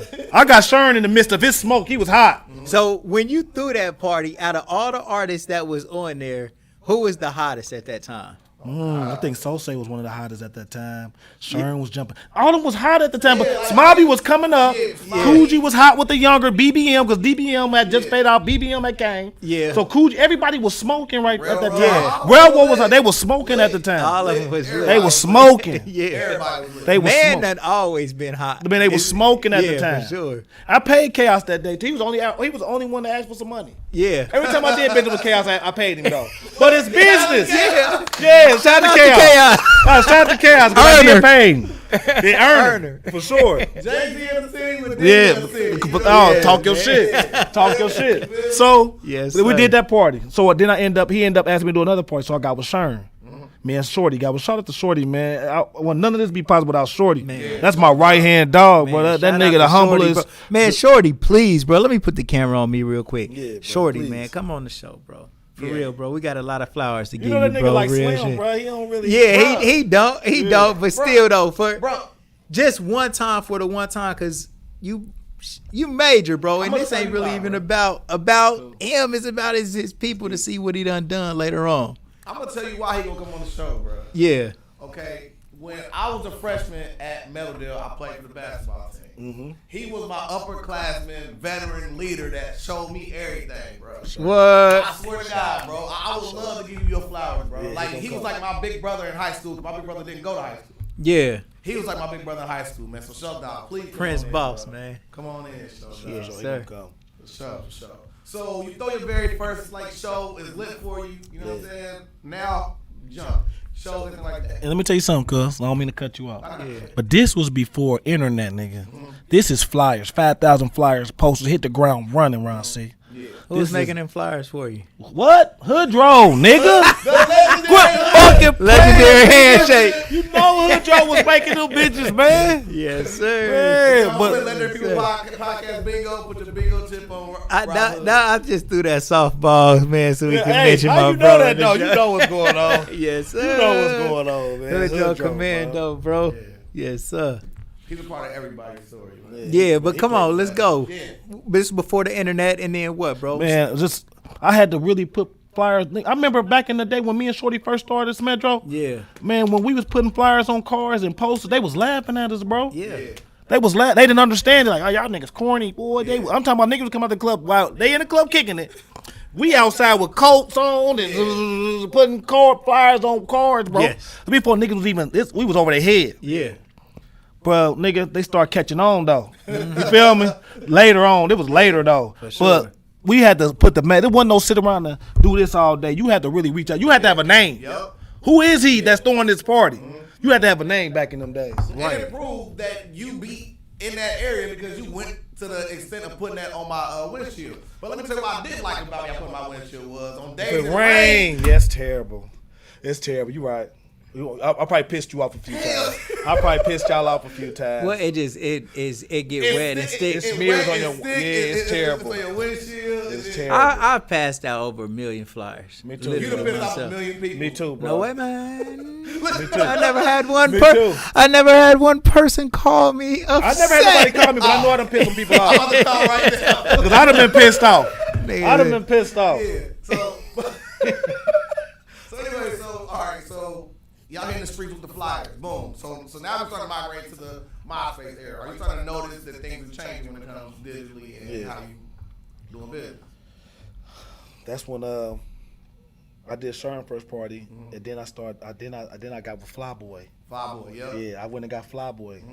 I remember I used to see Flyboy on the internet. He used to do a lot of likes, and he was a very popular person with the women and everything. You know Yeah. Flyboy, right? Yeah. Oh yeah. Yeah, Fly. Yeah. So I went to his house. I pulled down on him. I went to his house. I gotta have him. Yeah. I said, bro, listen. I think you got it, bro. I know you got it. Let's do this party. You go down like D-Boy go down on you. Come on, man. Yeah. Come on, man. So that's Shern. Yeah. So now we have Flyboy. So I go to Flyboy. Man, listen, you hot. Let's do this party. It's gonna be called Fresher Than You. Man, nigga, bro. The first party he did with me. Ooh, All the girls. ooh. And listen, Ratio. It was lit. Look. If you couldn't find your girl that day, you know she's at that party, bro. If you called me answer the phone and she said she went to sleep early, nah, bro. You gonna sleep early. You at that party. We did part 2. Yeah, we did our thing with him. And this you and Shorty together. It's me, yeah. Yeah. Shorty been there the whole time. Yeah. That's my brother. For sure. He been there the whole time, bro. Sure. He been there the whole time, man. I did that with him. I went to my dude Meech. I was messing with Mark and them at Fat Cats and then Rain. I was bouncing back in there. But my niggas, like, that used to be kind of ratchet. But my niggas used to go to the A-list where Meech and them, Meech and them on that one shit. Yeah. Yeah, Meech and them on that one shit. Shout out to me. So my nigga tell me, Yeah. my nigga tell me like, Yeah. bruh, nigga, you need to go down. You gotta step your game up, Ron. But I'm still young. I'm in the streets. We out here. I'm jumping. My Yeah. day good. Yeah. But he like, bro, it's time to Gotti tell me, nigga, you need to step your game up. So I go down there and meet Meech. I'm like, can I throw a party down here? We did the fresher thing. I think we did Shorty's birthday down there. Yeah. Man, nigga, Brought him out. blew his doors off. I blew his doors off. For real, this is facts, though. Yeah. All this is facts. Yeah. I blew his doors off. Yeah. Shorty's birthday, Fresher Than You too. I'm talking about he couldn't handle it. He like, bro, this shit crazy. So we do that. Now in the vault, remember the vault used to be open. Yeah. I switched over, go across the street to around the corner to the vault. Blow they doors open. Right. I'm talking about I'm bouncing around right now. Yeah. I go blow they doors open. Man, I'm really then, man, bruh, I could go forever, bro. Yeah. Then Jada open. Remember Jada? Yeah, Club Jada. My nephew Polo P and them, RIP. R.I.P. BPN. Yeah. Bottle Poppin' Network. Yeah. You did a couple merchandise for us. Yeah. For I sure. got Bag Boy. I started I started doing parties with Pete. That's my nephew. We did Zone 6. That's what they used to call this up before they was BPN. Yeah. Zone 6. It's documented. They brought Young Scooter to the Jada. Was blowing their doors off. Then they used to do every Sunday. Then I bounced from down there. Then I started doing parties with A.B. Green at the Vex. Remember the Vex was going crazy. Yeah. We A little known fact, the very first party that Avery Green threw there was my birthday party. Remember that? It was a Sunday night. It was my birthday party. For real, I bro? was like, yeah, I'm the Brisbane Butterfly man. Yeah, Oh, man. Give me my flowers, man. yeah. I'm man, gonna give it to you. real stuff, Yeah, man. for sure. The very first party that was mine. So I Cool. started going crazy Man. with. Go ahead. What you about to say? I was just saying that was cool. Nah, about your for sure. Birthday party, Yeah, especially for with sure. bro. Yeah. So I started doing parties with A.B. Green, and they was already jumping. They didn't even have to let me in. Cause they was already jumping, but they know my name was holding weight. And Yeah. I had Pete them behind me, and them young niggas was jumping at the time. So they really had to make it really was like a play. Yeah. Like they wanted them to come. They wanted them to be a part of it, cause they was doing Sunday. Remember I said I was doing Sunday, so they was putting a dent in them. You feel me? Like like Jada was putting a dent in the Vex, bro. Right. And it better work with you. than Yes, work against you. yes. So I end up going down there with them. You Yeah. feel me? And we all just put it together and made it work. So that ended up happening. We was jumping for a minute down there. I started coming from there. Then I went to Plush and started fucking with my nigga. What's bro at the Plush?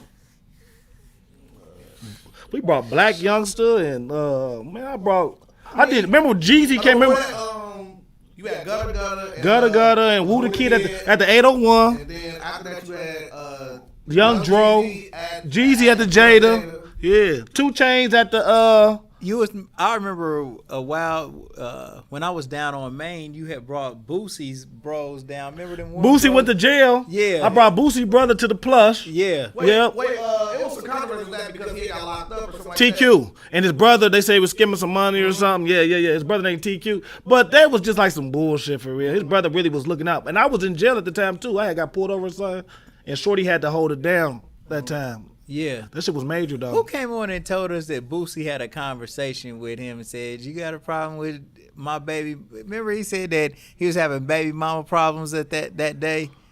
He said he was just a regular nigga like everybody else. Had to be one of our bodyguards. Might have been. I can't remember who it was, but that's I don't know. I done had a lot of tragedies at parties too, man. I remember one time at the Cream, there's one tall girl named Cicely. She used to go out a lot too. Cicely was a dope person. She was a dope girl. Yeah, you remember her? Yeah. She left the Cream and got in a car wreck and died. I remember at the Heat, Mike's brother passed away at the Heat, Oh, yeah. and the other dude, dang man, that's my guy too, bro. What's his name? CB. Yeah. CB passed away, Yeah. and that shit was on my name. You know what I'm saying? Like my name was like, boy, you hot. Well, also, was that Stern party where like Stern got arrested because of the shooting? Yeah, yep. Sharon did get arrested. I was out of town that time when that party happened too, man. You know, man, Meezy, RP rest his soul. He called me. He like, bro, you know we needed you up here. Like, what you doing? But I just felt like it was a Polo P party. Like, who gonna come and be beefing at a Polo P party? Right. You feel me? Like then we was doing like Polo P died. I'm gonna fast forward a little bit. Polo P died. That's when I started to stop chasing us. Yeah. That was the movement, and that's still the movement for sure. But so, but It's relevant. I remember Super relevant. more relevant today, which to me when I did my research, it almost made me sick to go back and watch people that were saying negative things about it. Yes. So like, how did you feel when you heard people saying like, Because- well, you shouldn't be running? Yeah, I just felt like that shit. Like I try not to be really look into, because I know what my initiative. I mean, what I set it out to be. So I really don't really pay attention to the critics and what people got to say. But it really do sometimes be like, bro, I be trying to. I want them to always remember my nephew for keep his name in something positive. But stop chasing it is more than people running in cars. And I ain't got time to explain that to about every being single profiled. person. Yeah. Racially profiled. They chasing us every day, whether you know it or not. When you wake up every day, it's a target on your back. Know that. As a black person, as a black man, as a black woman, it ain't about nobody getting chased. Like, stop chasing us, bro. Whether they know it or not was before Black Lives Matters, bro. Yeah. It was before that. Yeah. You feel me? It's Like, the same exact concept. it's the same exact concept, bro. And it started in Dayton, Ohio. I actually like this one better than the Black Lives Yeah. Matter when you go look at. Stop chasing us, bro. That means stop profiling us. Stop racial profiling us. Stop putting us all in the same box. Period. All of us ain't the same. Stop chasing us, bro. Facts, man. For Shit, sure. we go to the damn slave chase, bro. We trying to escape for freedom. These Yes, that's motherfuckers all we doing. Hunt you down and bring you back to the slave plantation after you done made it out of there. Stop chasing us. every That's day, on bro. God, bro. Established in 2012, and it will be returning this winter for sure. For sure, for sure. Right. So you started that in 2012. 12. Yeah. 12. So like during this time, like 2012, kind of like, you know what I mean, like for instance, like when I go look through your 2012, you will see you throwing party after party after party, but you still taking time to potty train your daughter. Yeah, for sure. What was that experience like for you? Damn, that's deep.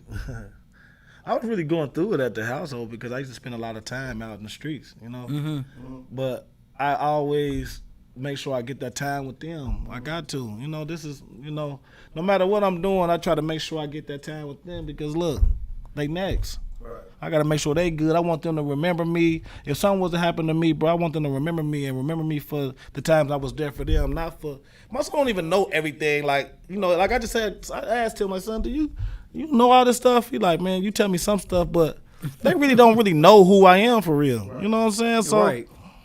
I don't bring that to the household though. You know, I leave that out, but. I feel like they really need to know too though, because it ain't like I'm just out here doing this stuff. Like I'm really out here trying to plant my feet for them. You know what I'm saying? So during this time though, is what July the 28th. You throw one of the biggest parties we ever had. That's when you brought home Daquan Cook. Yeah. And the I Love My City party. Damn, you went deep. Yeah. You damn. Yeah. What was that like to like throw that party? Because you know, so we celebrate Daquan Cook. He also been on our platform already. He's a friend of the show. He's probably gonna check in. But like, what did it feel like to have somebody like we all regard as our Jordan? You might as well say. You know what I'm saying? But guess what though? When I was a senior at Dunbar, I still had health because I was, like I said, I was fella. You know, when you supposed to pass health your freshman year. Yeah. Nigga, I was half health in my senior year. But guess who was my classmate? Boo. Daquan Cook. Wow. Yeah. Yeah, he was my classmate. So it wasn't really hard, but it was kind of hard because he was still in the league, I think, at that time. Yeah. So it kind of was hard getting it, but he showed me love. Like, that's my dog. Like, to this day, that's my dog, like, for sure. So he come through and do whatever I need him to do. But he had to adjust some things because they had him booked at different places. He was booked at different places. Yeah. And he came for free. Yeah. You feel me? He came for free. And he charged other people. I know for a fact that he charged other people. But he came to my shit for free. Like, that's crazy. And that was the first party he did in the city. Wow. That's crazy. You brought some shit up. So You you like spoke. some shit. There it is. That's So like during this time, like you spoke about, you know what I'm saying, like you being tired of the parties and all the flyers and stuff like that. So then you know, like you go to like Stop Chasing Us movement really is like up and jumping at this point in time. Cause like you go to post in 2014, you got everybody hashtagging it, everybody wearing it, everybody checking in, and then you kind of see like the people that was saying like that was like not it, they started to adopt it. So like, how did it feel seeing people go back and forth with that? From what I'm saying, like, nah, like I need to quit running to, oh, now it's cool, now it's for me. I want the shirt, even though they didn't support the movement at first. I mean, I don't really, I don't really hold no grudges. Like, you're going to feel how you feel anyway. So when you do, and you sit down and come talk to me, I'm going to make it make sense, and you're going to get an understanding out of what I mean by it. So everybody going to have their judgment on how they feel about certain things so they get to know a person or they really see what it's about and what that person is about. You know? So I ain't tripping on that. Yeah. And, well, like before that, you know, you have the Polo Pete Day. Damn. And like you going through issues with, because like y'all had planned a whole, you know what I'm saying, like day for them, and then it was issues with them doing Yeah, but so, it's like this, man. Like, damn, that's deep. What's up with you, bro? I take it serious, bro. Yeah. All right. Okay. Listen, Pete and Steve, they auntie is my sister, but they've been around me all their life. You know, so me and Pete did a lot of business together. We did all his parties together, and when he passed away, I started Stop Chasing Us. I wanted to make his name because he died getting chased by the police. Yeah. And he had a target on his back. So I didn't use it for him like getting chased. I used that as like a target, like they chasing us. They hunting us down. They want us out the game. They racial profiling because they really didn't have no reason to chase him. But, you know, his mom, that's like my sister, you know, shouts out to Kelly.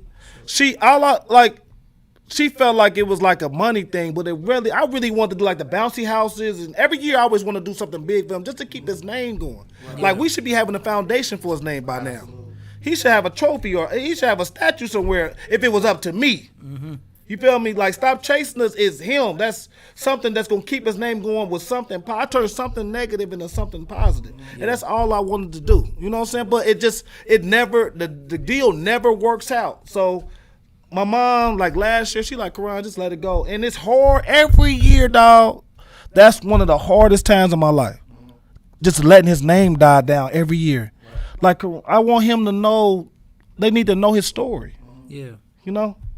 And that's why the platform is very important. So if you guys are out there listening, please like and share this video so we can keep this man's name alive as well. So in 2015, you also talked about you passing up your pops and stuff like that finally. So like y'all kind of get cool at least. What was that like for you? Shit. It was cool, man. You know, my pops, man, like, I always hold grudges against him, man, and that, you know, when you younger, you be, like, I be hearing all these heroic-ass stories about my dad, bro. Y'all don't even understand. Yeah. Like just, your dad took care of me, your dad was this, and your dad paid all the bills, your dad, man, they be saying some shit about my dad. Like, but I just always felt like, damn, I'm his son. I'm the one that look the most like him. I'm the one. I play sports. I do it all. You know, where you at?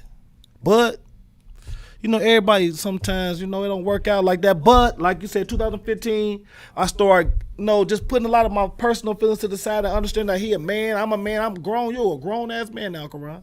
So you got your kids. You just make sure you make the best decisions that you make for your kids, and you build your relationship with your dad. That's where I was at with it. Right.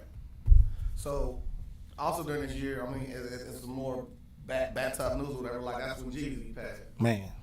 So like you lost Pete and Jeezy in the same year. Man, that was the worst time. That was terrible. My little brother shot 17 times in the middle of the street at a club.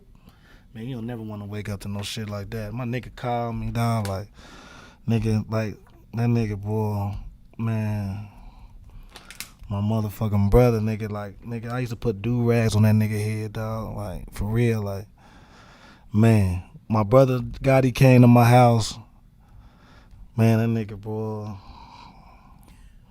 I don't even know. So when we start talking about this type of stuff, right? Yeah. Man, I always ask these questions, bro. And this week, man, I started writing a book about this subject, bro. About when your people pass away, what type of experiences do you have?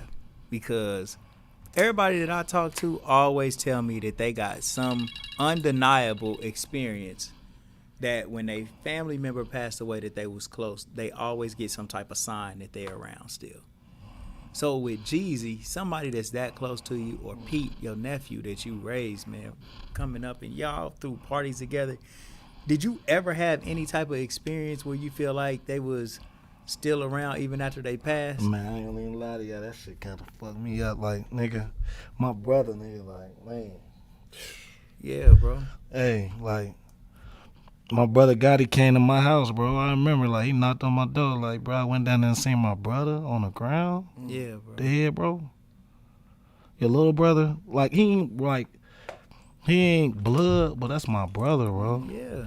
I always see y'all together. Yeah, that's my brother, bro. Like, I don't mean to get sentimental, y'all, but that's my motherfucking brother, you It's know? part of your story. Man, it is, bro. And honestly, like, to me, I think it's way more important to tell these type of stories, especially your son here, because, you know what I'm saying, me having a son that's 17, my son edits the videos on the show. My son needs to hear this type of story. Because we run around here like a Superman, and we did it. We run around here like we invincible, like we'll be in the same place somebody else got killed and go back the same. You know what's crazy, man? They said, you know, my brother seen it for real.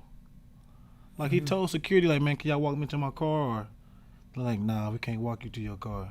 He told security that. They said he told a girl, like, these whole ass niggas in here. And she like, who? He like, nah, I ain't. I'm cool. She like, you good? He like, nah, I'm cool. Then when he's about to leave out, he told security to walk him to his car. And I can't blame security because they got the job to do. You know, anybody put their anger on anybody. People do that, bro. But he like, shit. They didn't walk him to the car, bro. Nigga, man. Boy, that shit deep, bro. Yeah, man. What you was about to say? Damn, that's man, that is it's crazy. Like Adro, man. Yeah. The story of Adro is similar, bro. Shout out, you know Adro. Security, right? For sure. Yeah. Rambo. Good dude, bro. Rambo. I went to school with him.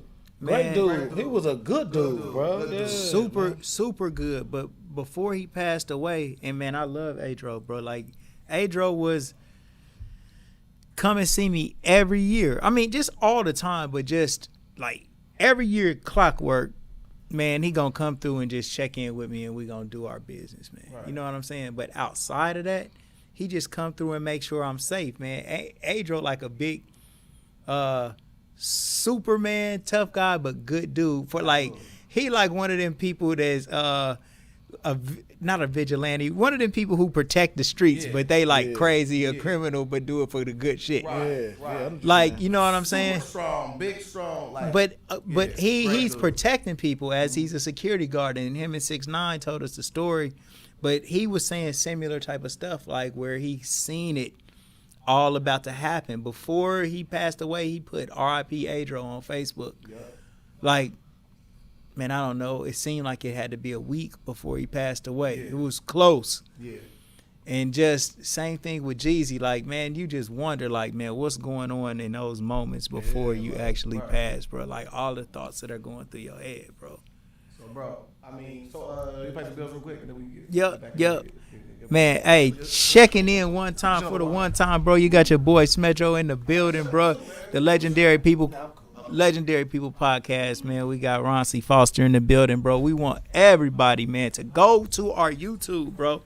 Go to our YouTube, like and subscribe, ring the bell notification so you can get alerted every time we drop a new video, bro. We got 925 subscribers.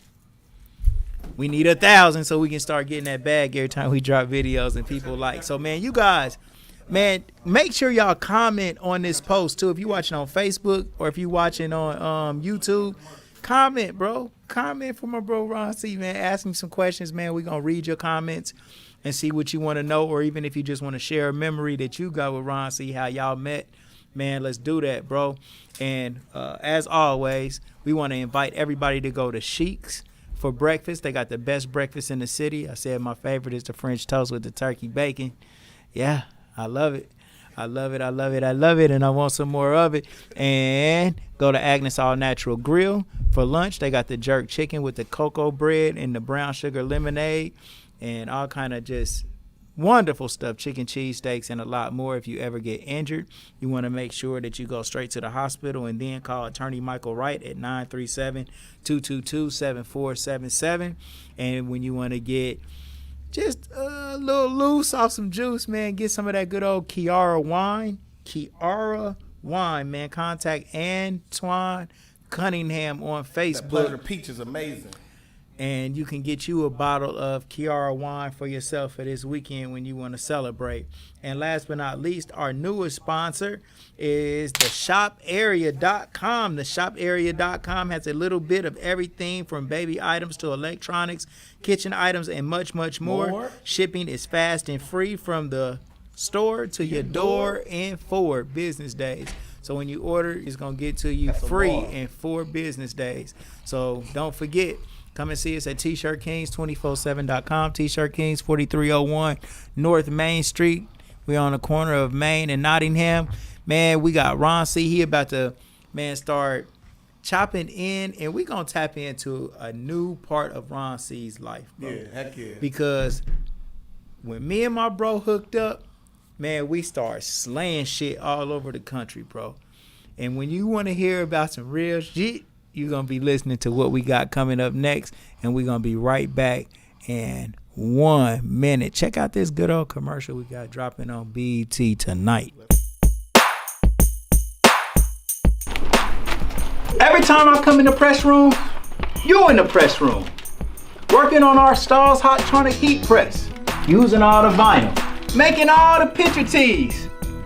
I like vinyl. I'm about to just load these boxes up on that shoulder.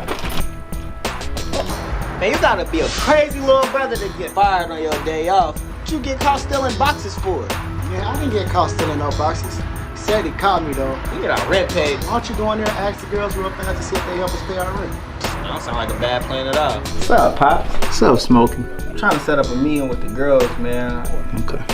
Y'all wanna help me and Craig pay our rent? Craig still owe me money from the last time he got me. He gotta learn a lesson. He shouldn't be stealing. Go ask him to tell that girl from last night to give him some money. What they say? They said it's slow for real. I'm about to just ask boss when we get our job that night. Of course you can. Yeah! It's on you, bro. It was good, y'all. It's your boy Peanut, aka Dad. We're back here for another Legendary People podcast. Legendary People, Legendary Stories. And now we're about to get to a legendary quote. On January 6, 2017, you posted one of the funniest things I ever saw. He said, "Plus need new strippers." We was going through some shit. He was going through some shit. Hey, that post got a lot of backlash too. Ooh, I went through a lot about that post. How you? Come on, bro. Damn, I went through some shit. Hey, shouts out to Coco, man, because she was mad at me. Ooh, I love you, baby. Yeah, man. I love you. Coco. Hey, so, like, what kind of thing were you seeing in there that made you feel like they need new strippers? Remember, I told you I had went from where I go from A-list or something from the Jada that end up going to the Plus. Yeah. I started getting into that lane. Man, it was terrible. Yeah. I ain't trying to say it like that, but it was terrible. They was letting motherfuckers come through with just, she dancing with gym shoes on, and she got her stomach out, and no, this stuff. But this back when Plus used to, for some reason, they used to let white people dance. I'm not saying like that, but they used to, like, it just started getting bad. Not white people, not saying on the racist side, but they just like to had the worst of the, it was terrible. Yeah. It was terrible. They used to have fiends in there Yeah, dancing. let's say that. They used to have geeks in there, basically. Yeah. Yes. Right. Yes, but they used to try to do that to make it balance out because they didn't want the niggas to just come take over. Yeah. Because at first, Plus wasn't like that at first. Right. What was called the Gentleman's Club. Yes, Yeah. Yeah, so it wasn't like, I was there when it was the Gentleman's Club. So you had to, they used to tell you, like, they are regulars. You cannot just box them out. Yeah. You know how it be. Yeah. Like, bro, I know you got your workers, but we got our regulars too, so you can't just box them out, bring them girls out here. So eventually they end up boxing themselves out because black girls, you know how they are about the money. Right. Yeah. So it was terrible. It was terrible. I got a lot of backlash about that. Shout out to the legendary Dollar Bill. He was just on our podcast. If you guys are interested in hearing a little more of that strip life, make sure y'all watch his story too, man. So like, what was your interaction with, like, you know what I'm saying, like Dollar Bill and stuff? I ain't gonna lie, Dollar Bill embraced me like a little brother. He like smelled like he never showed me no type of flaky nothing. When I came into the game, he always embraced me, threw me a couple girls, and just really always been he always helped me. Yeah. Like all the OGs in the game, always for some reason they embraced Ron C. Like Kato, that was my big brother. When I came in the game, he showed me the game. Yeah. So that's the same thing with Dollar Bill when I got to the strip. Like Meech, I done had the best teachers in the game. I done had Meech from the A-list. Yeah. Smedro from Gold for Your Mouth. I done had Hoodro from Imagine That. Yeah. I done had what's my nigga Mark from Juicy and the Cream and all that. I done got the game from Dollar Bill. Yeah. Man, I done got the game from D-Boy. Yeah. Yeah. I got the game from my mom. Why you think I'm about to Man. That's And Shorty legendary. my brother Drake? and Shorty your bro the whole time, man, working with you. Like, man, yeah. Yeah. That's hard, bro. Yeah. Another thing that you did to me that I think was dope was, and this year you started Cincinnati versus Dayton. So it was like it's a deja vu. Yeah. So it was Team Carrots had like text you. Yeah. And it's like, I mean, like, you give us a little bit of that. Who cares? The Silver Carrot? Yeah. Silver rapper? Mhm. Yeah, I fuck with Silver, man. She was her career too at that time. Yeah. When she was high in her career, she was jumping at the time. Yeah. So for her to inbox me and we put that shit together like that shit did not too. Hell yeah. I did Deja Vu's first party too. When Deja Vu first, what was Deja Vu time? Yeah. Yeah. It was deja vu. Well, I mean, I'm No, not no, sure no. if it was deja Well, vu. or not. on the flyer it said deja vu. I So. think it was called Deja Vu, but I don't think Madonna had it at the time. Okay. Because at first it was the 5, 4, 3, 2, 1. Remember? Yeah. Yeah. Yeah. Then it turned to the deja vu. Okay. Yeah. Nice. So eventually you get your coach itch, right? So like, what made you get into coaching? Let's go. I started with the Flames when he was 3 years old. You introduce him to the viewing audience. Yeah. I want to. Man, this is my son. This is my junior. This is my boy. This is my dog. This is who gonna take on the throne. I'm putting everything I got into this boy. Okay. You on God, okay? Plug that mic in. Hit that mic. Hit the mic cord. It's a cord underneath it.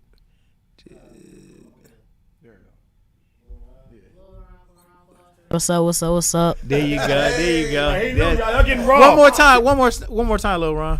Lil Ron, Karan Foster, what's up? Yes, sir. Yeah, this is raw right now, y'all. Give me a little minute. His whole tone and his whole vernacular gonna change. So we ain't tripping right now. So Man. so when you started that, so this is when you is this time or this with Like, Trey no, Jones? I was with the Flames. That was football. Okay. Then he played with the Swish. Okay. But this after he left the Swish, he had started. Yeah.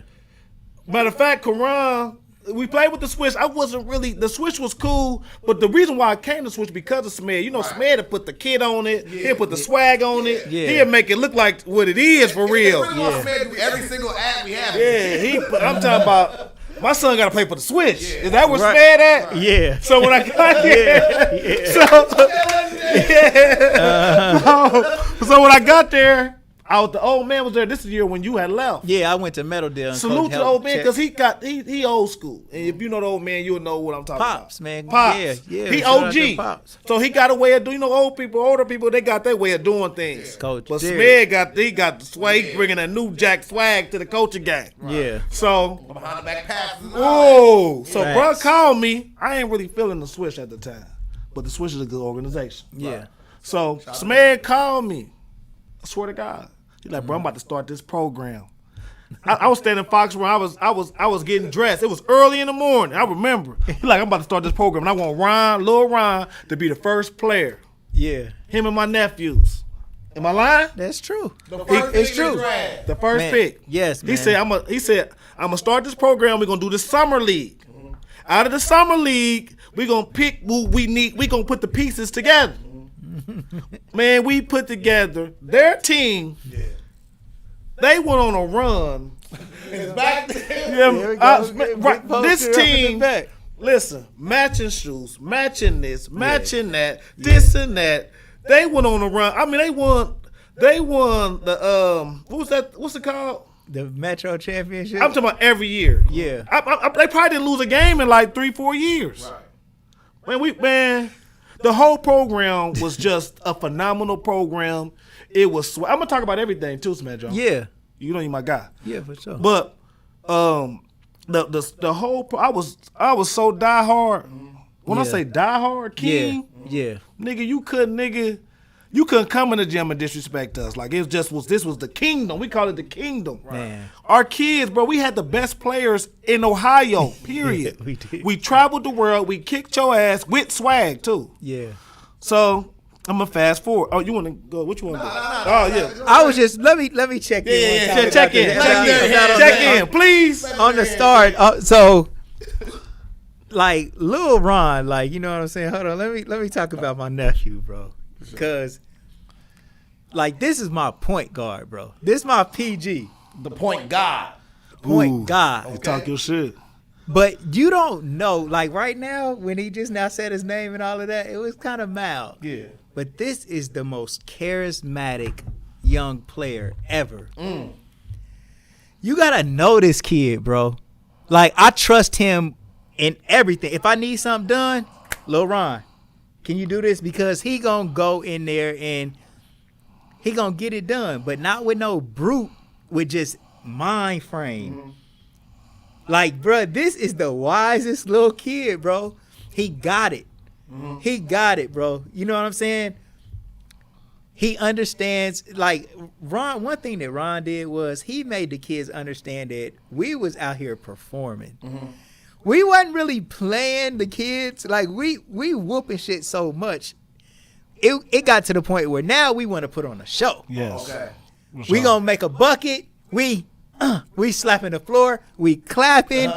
We doing whatever it is that we know that the crowd want to see. Right. We want to see behind the back passes. When you said that, that was my mind frame, bro. I wanted the kids Yes, to he like was. love this. Yes, Right. he did. Like they don't want to be nowhere else but right here playing for this program. And it was just so major. And like little Ron was he just was everything that I thought that the program should be. Right. Just his attitude. Right. Like his coolness, bro. He You was know a what good I'm front saying? runner to lead the organization. Yeah. Yeah. And I had him and little Car. Like my Oh whole my team God, was just like really crazy, bro. But just Ron is just my PG. Cause he the short like me. I've always been the shortest little nigga out here, man. Lil Ron the shortest on my team, but he got the most heart and that dog in him. You know what I'm saying? He on defense. He a pit. So I just had to just like kind of get that out there because man, once we started our program, I had a summer league. Man, we had a draft, and I had all these kids show up. I never even understood. I'm like, damn, where all these kids come from? But we had enough to make 8 basketball teams. Wow. Yeah, and I bought uniforms for all of them, and we put them all on teams. And then what we did out of the 8 teams, we picked the best players out of each team and made an all-star team. And this all-star team is what we went to go and play against other organizations with. And man, we went and played like Daryl Peterson, man. When they was only in the first grade or something, first or second grade. We went and played some 4th graders up in Akron, up at this little tournament that they was having up I there. remember that. Like playing up. We was playing like 3rd and 4th graders. Yeah, we had our all over prints. I made all over prints for all the kids, and we just all got in the car and just went up there and got it cooking. And Yeah, we really, like, this team was good. They was like ranked. Oh yeah, But we had them so gassed up. for sure. that they gave these dudes a run for their money, bro. And so look, let me tell you about Ron, bro. Not little Ron, but big Ron. I'm terrible. Bro, he don't want nobody disrespecting us at all. And we were so major, like to our ego for us to lose a game, we never thought we would lose, but we was playing kids older than us and good. They was this is good, a bro. nationally ranked team. They beat the Yes. blue chips and everything. Like we went and played a nationally ranked team as little dudes, but we was playing so hard. But they coach was good and he was fired up. That nigga was like, get him, get him, get him, get him, get him, telling his players to get him. Yeah. And Ron ain't like that. No, I wasn't feeling That nigga it. was like, hey, big dog. You remember that like yesterday. Hey, You big remember dog. They coach look. He said, "You talking to them or you talking to us?" They coach was like, "Man, my bad."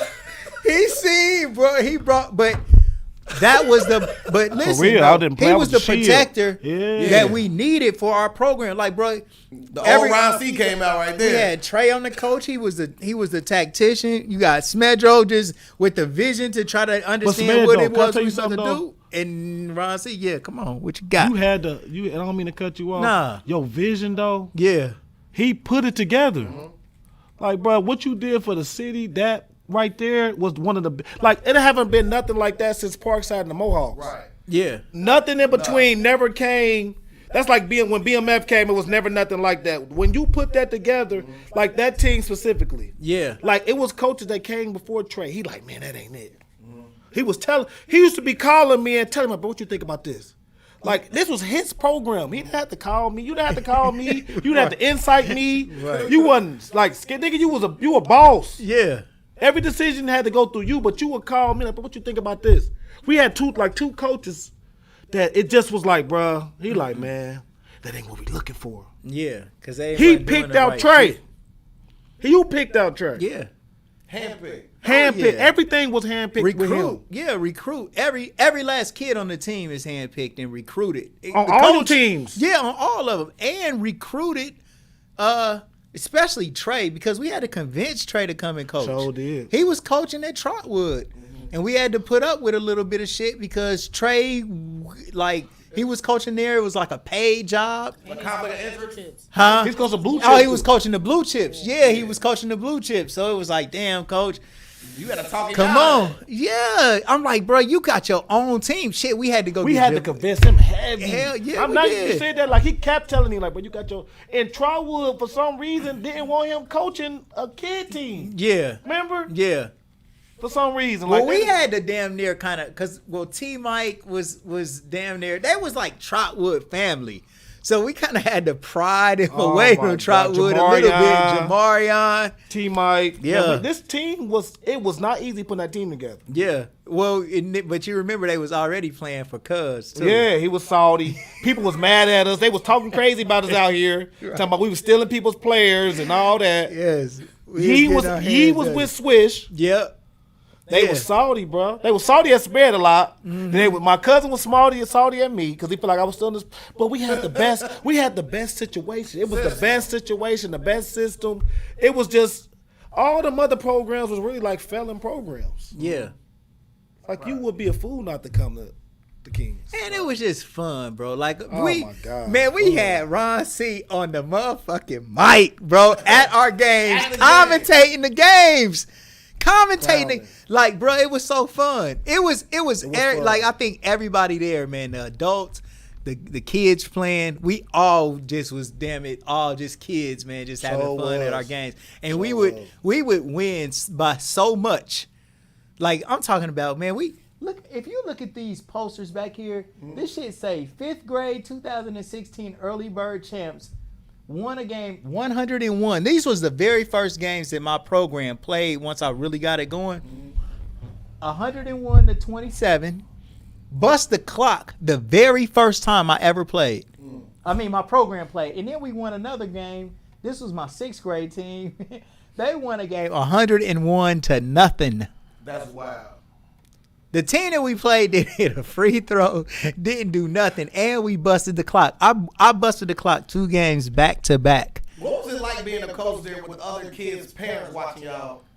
They didn't like it. Yeah. Oh, the teams that we were playing, They- I like mean, it. because like, for instance, I cringed and I started cheering for the other teams a whole lot, bro. Oh, okay. So I used to root for. how do you root for a team that scores 0 points? I would just during the middle portion of that game, like let's say when it was like maybe 56 to nothing, I wanted them to score at that point, right? But once we start kind of edging towards that 100, I wanted to bust the clock. And when the game started winding down and they hadn't scored, I wanted us to seal the deal and do what we could. And I didn't want them to score. But through the middle parts of the game, it was embarrassing to be winning like that, man. Like Embarrassing to be winning like that. it, Nah, it heck, was though. That's a bars, man. it was. That like, is a bar too. That's a bar. That's a T-shirt too. That's a T-shirt. It's embarrassing to be winning like this, but it was though, bro, because you I'm kind on the of. press right now. Everything we saying is. I know my cousin probably doing it right now. Yeah. The one we was just talking about. He got a press now. He been on some shit. Oh, is he? He on some It gotta shit. be embarrassing to win like that. So, Yeah, man. So here at the Legendary People Podcast, we have a thing called the butterfly effect, where it's something I found during the course of me doing my research. Somebody said during the interview that I found out truly profound, and something I found out super dope. I like to draw this thing called parallels. Like parallel is something that I see in your life that connect with who you are today, right? So when you go back to like your childhood, having to fight and go through all that, bounce around, meeting all these different people, it kind of built you an armor of what you walk through life with today. You know what I'm saying? Like you got like a way about yourself, like when you are repping the team, you repping that team to the death. Yeah. You the same way when it comes to the kids. You know what I'm saying? I would like to get to a legendary quote that goes along with this. It's from the legendary Cedar Fly. You guys have not seen him. He was on here as well. Where he, you know what I'm saying? He spoke on your behalf as well. He said, Ryan C. Foster, my broski, you definitely the best godfather any kid could ever want or have. Thanks for all the tournaments, tough losses, and great wins, tears, and smiles you endure with these kids. Thanks for being the shoulder he needed to lean on. That stuff means everything, 100. The night he left to go to prep, we seen you at All in One. I knew then Corey was going to be all right because he saw his favorite person just before leaving the most high, don't make no mistakes. Thanks to all you guys and even more people. Dear Corey, thanks for believing in him. Even more, teaching him it's cool to believe in yourself. And to me, that is super dope because Skeeter Fly told his story. He was talking about how, you know, his story is kind of like different than yours, but he wished that he had somebody like that. So for you to provide that, and you didn't have your dad around, the butterfly effect of what you are creating with SMED, the organization of the bond that him and his brother is going to have now, and what they're going to be to accomplish is the butterfly effect, bro. Everything you went through wasn't for nothing. Everything you went through is to build upon what you're doing today. You know what I'm saying? And then you be blessed. Like Francis, the reason why I love doing this now is because I spend so much time trying to either be in a negative space or occupy a negative space. This is somewhere I'm literally being blessed with everything that I ever wanted. I just give people their flowers. And I feel like that's exactly where you were headed. Like when you were, for instance, I saw a post, you said, I got my very first catering check. That was at Horizon School, right? You got that based off good stuff you've done. You went and spoke at that same school. Was it a different school? Yeah, and I went to damn, what school? I went to a couple schools. I went to E.J. Brown. Right. Nah, Edison. My fault. Edison. But you see that, yes, you saw some minute fame in that one lane. But you always posted saying, man, I got here. You said, being a street nigga is not a long-lasting career. You posted that September 13th, 2017. Everything you're doing is benefiting you and of course your son, bro. And everybody watching this podcast, my son's gonna be affected by this interview. Nothing you've been through is wasted, bro. You a legend, bro. 100% a legend, bro. Yeah. Appreciate you, bro. For sure. Damn, that's deep. Man, no doubt, bro. And my observation is this, bro. Real shit, bro. Like, Appreciate that, bro. man, all of the things that you done been through, bro. It was an amazing interview to me to just hear everything that you have overcame, bro. And then when I listen to it, I just feel like anything that you want to do, for real, you could just knock it out easily. I think you can do things so easy, you may not try hard enough. Like, for real, if anything, like, for example, now you're a teacher. I mean, you working with students. I don't know, we ain't got to that point, but you working in the Dayton Public Schools. I remember when you did that. Like, me and you, we talk a lot. You like, bro, I'm doing this. I'm about to do this, bro. I'm doing this. I'm like, yeah. But it's like it's meant to be. And the reason why you went through all of the things you went through, including the relationship with your father, is so, like, you can take those experiences and then turn it into a positive thing. So, for example, you feel like, oh, I might have been missing a little bit of my pops, but now I'm going to be a pops to all my kids and to some other kids. Absolutely. Like, you was the father of our program. Yeah. Both of us was. Yep. But on our particular team, you was the dad. See that? You know what I'm saying? We ain't need everybody to come, because if me and you there, It's you over, got man. them, and Yeah, you for going to sure. protect everybody. And just your loyalty, like, for real, that word get used and thrown around a lot. Yeah. But if I was to describe you with one word, it would be loyal, but also it would be with strength, though. Like a strong, loyal person that doesn't necessarily need to be loyal to anybody. Because sometimes it's like, you a loyal person to somebody who's over you, but nobody is ever over you. Right. You refuse to sell dope and hustle for anybody. Yep. Yet you was still loyal to this program, but not gonna fuck up yourself, bro. Like, you are a different person. Yes. You different, bro. For real. For I real. never Man, said you I got like understand the ultimate bro, you a warrior. You strong, you a leader, you a king. You got a lot to say about yourself, bro. And you have transformed your life. Oh my God. You transformed your life And others. from shit getting expelled in the first grade to now you in school making sure that kids who might get expelled or might be fucking up, you can talk to them where somebody else can't talk to them. You can reach these kids, bro.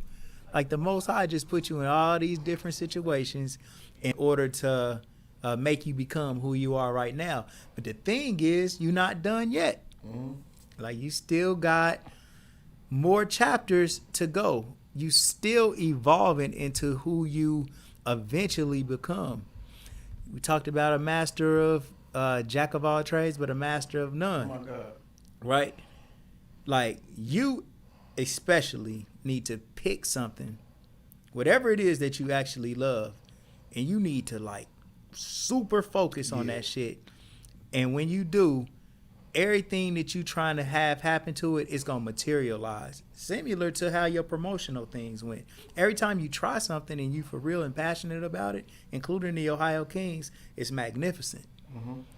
You know?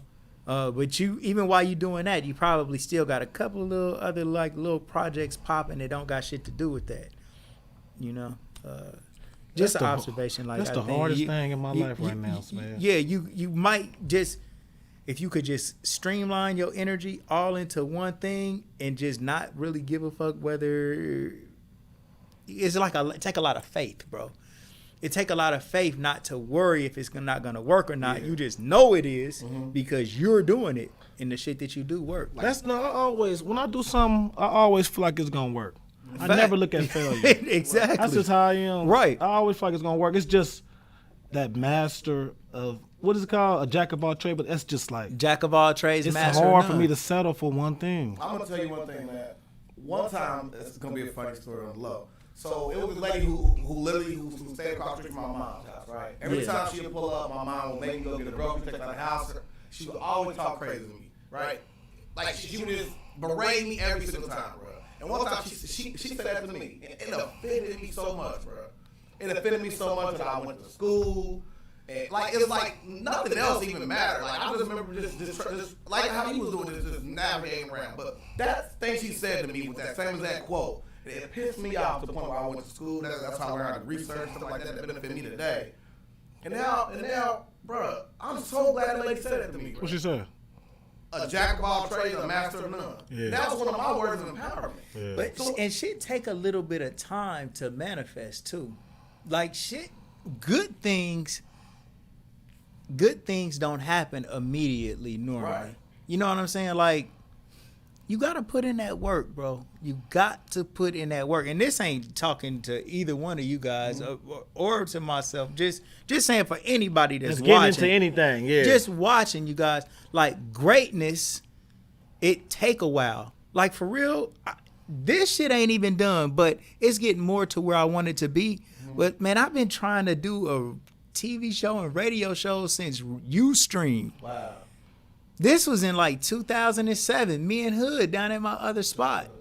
You know what I'm saying? So I'm just saying, like, but somebody might watch this right now and be like, damn, now this nigga got a podcast. He doing everything. Like, but they don't know all of the behind the scene work that you might have I've put been into watching since something, Paris, man. man. You've been making movies. It's been manifesting. Yeah, To this point, yeah. I always say elevator up, me elevator down, man. I like taking the stairs, you know what I'm saying? They nice and they solid. It's the reason why these condos fall down in Florida and the pyramids still stand. Man, Ron C, you is the GOAT, bro. Yeah, man. Promote GOAT. I got that domain name for you too. PromoteGOAT.com. I own that. But let's do the quickest. The Sheik. So like, when did you transition into Sheik? Okay. We with the Sheiks and we with the Sheiks 5 years ago, Right, man. we ain't With even my- talked about the Sheiks Yeah. here.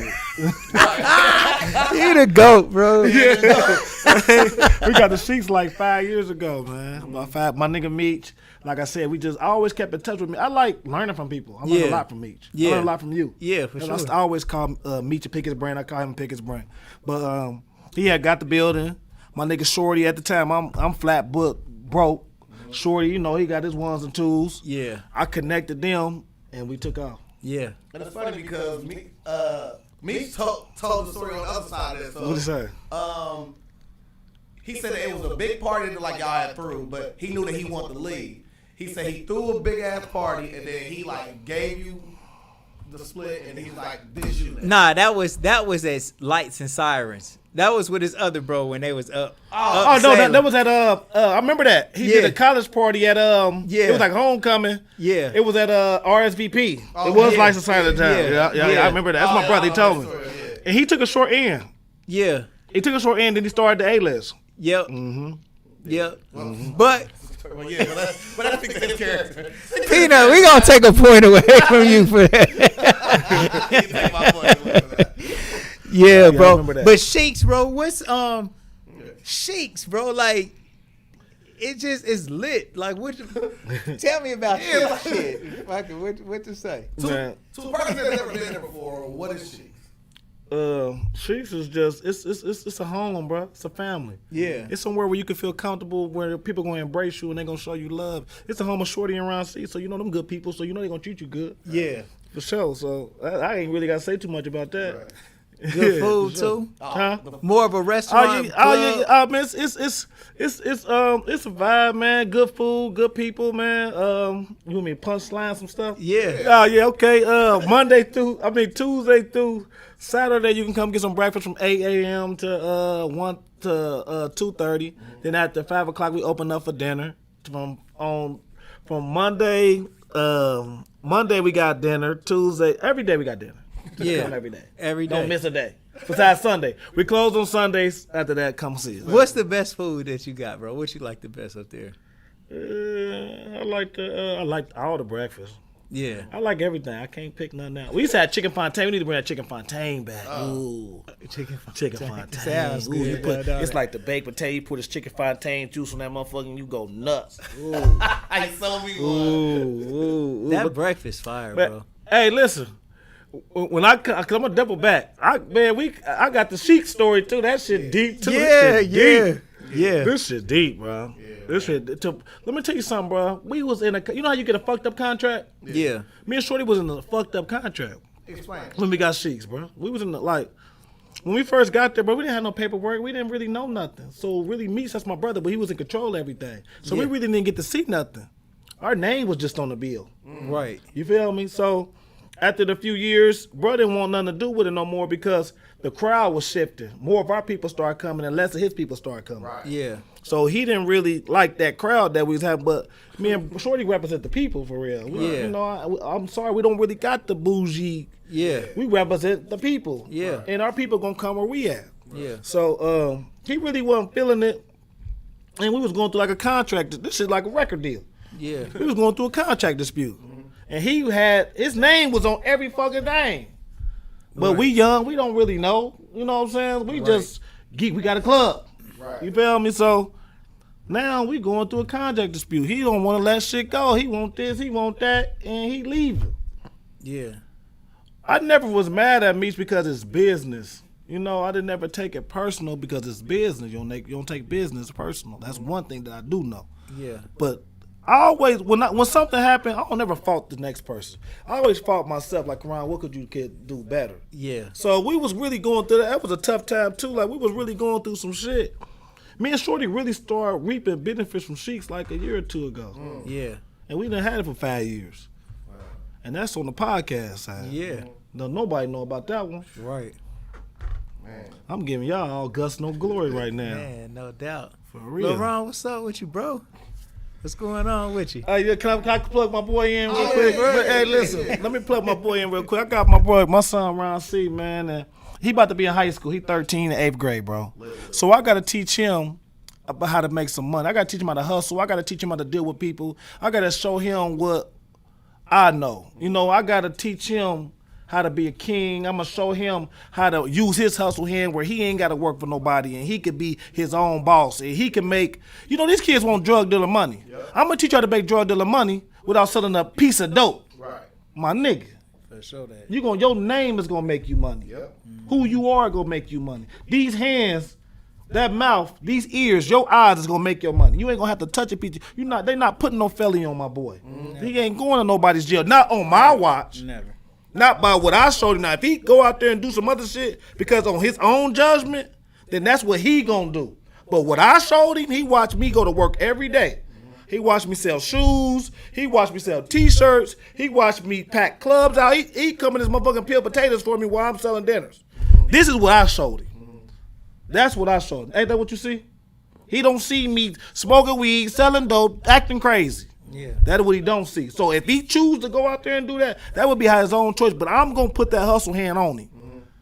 Your name is your name alone is gonna make you money. That's where I'm at with it. Man, all wise. What you got going, Lil Ron? Just playing sports right now. Oh yeah, what you doing? Where you at? Trotwood. Trotwood. What season you in right now, bro? Football. Football. How you doing? Good. Last game this Wednesday. Oh, the last game is this Wednesday? Yeah. At Trotwood? No, it's in Centerville. In Centerville? Oh, I'm going to Memphis Wednesday, bro. Man, just going down there trying to just see what's going on for real. Nothing too crazy. Nah. Oh God. No, I'm literally just going down there. Finna have a party though. Thanksgiving birthday. Not a birthday bash, but it's finna be a Thanksgiving bash. Okay. You want to let us know who's gonna be on your ticket there? Juvie. Hey. Yeah, that's my son, man. Wait. Crazy. I want to hear him look at this camera right here. Hold on, Lil Ron. Let me try to get your angle together real quick, little bro. And we gonna air it, bro. I done put your dad out the shot for a second, bro, real quick. All right, come on, young king. So where the party at? I don't know yet. Oh, you don't know? It's to be announced. It's to be announced. Okay. We'll let y'all know more information. Yeah. Yeah. All right, so Yes, what's sir. going on with your party though? I'm gonna have Juvie performing. We just gonna be lit. Just turning up. Just Doing that. just. Raw, son. This gonna be the best time. This is the best footage right here. Raw. Yeah. It's raw. And that's what's up, nephew, bro. I'm really proud of you, Ron. I mean, for real, I thank you for everything that you did for our program, though, bro. You know what I'm saying? Because you really was a big part of that. Bro, while we got you on, how was your experience playing with the Kings, bro? Fun. We was all brothers. Yeah. We was all like a family. Mm-hmm. And it's just fun. Yeah. And you have to be ready. For sure. Yeah. For sure, bro. Man, I'm always proud of you, bro. Man, one thing that I like after our program was kind of like over with, and we're on a break right now because our program ain't gonna never be over. But Lil Ron reached out to me, and he told me he said Smed, he said maybe Coach Smed or Unc or something like that. He like, bruh, I love you. You like my uncle. I care about you. Man, I'm telling you, bro, when you talk about maturity and just being real, like, bro, that picked me up a lot, bro, because I had lost my granddad. Yeah. Like, I was going, man, I cared. Let me tell you something about my program, bro. Like, yeah, I'm not doing it right now, but, man, that was the thing that I really cared most about. Right. Ohio Kings. Mm-hmm. Man, that was like something that we built from the ground up. The excitement in your out life. of nowhere. Yeah, and no matter what I was going through, I could leave my store. If we had a slow day, if business wasn't doing good, the Kings was always doing good. Absolutely. And it was everything that I had ever visioned it to be. And then when it kind of like all went away, I was like damn near in shock. I was like, damn, hold up. Then, like, during that time, too, I was kind of going through a divorce, and I wasn't seeing my daughter, so I was, like, fucked up. Like, I had a bunch of shit going. And then that message and all of that you sent me, like, bro, that just gave me some type of comfort, like, in the midst. So you never know when you just reach out to somebody and say something, how powerful it can be. Because Lil Ron could have thought, like, oh, this Coach Smed, he got his stuff going. He might not care about me saying that, but it was really important to me. And out of all of my over 150 players that I had, you was the only one that said something like that. Wow. See, like, you don't know the butterfly effect of what you have on there. Look. You done created that. It's created another man, another Lil Ron, love for who you already love, man. it ain't no That's accident. hard, it's not an accident that he's sitting here with Ron, with his dad. Out of all my players, I mean, well, we did have Kari come, but Kari didn't get a chance to get on camera like that. But it's I just think that it's no type of coincidence that of all my players that it would be Lil Ron who is here, because I done told him this all the time. Like, if I had to go off on somebody, it would be him. Yeah. I'll come at him, man. What are you? He always going off on. I'm like, Yeah. but in the right type of way. It was all like, why ain't you being this leader that you supposed to be, dude? You letting these niggas run the shit. What are you doing? And that was my vibe with him. He knew I was him and Brandon Brewer. Them two right there are they businessmen, bro. You know what I'm saying? Real talk. So all right, that's it. But yeah, so man, like, that's super dope. I look forward to the event. I won't be there. I'm a little too old. You know what I mean? You know what I mean? But listen. It's probably gonna turn into a grown folks party. We ain't gonna turn it to And guess what? It's gonna be securely, highly enforced. I'm gonna let you know that for sure. Yeah. For sure. Yeah. But yeah, so but you also got another event coming up with Asian Dog. No, we did that. Okay. Yeah, we did that. That motherfucker went nuts too.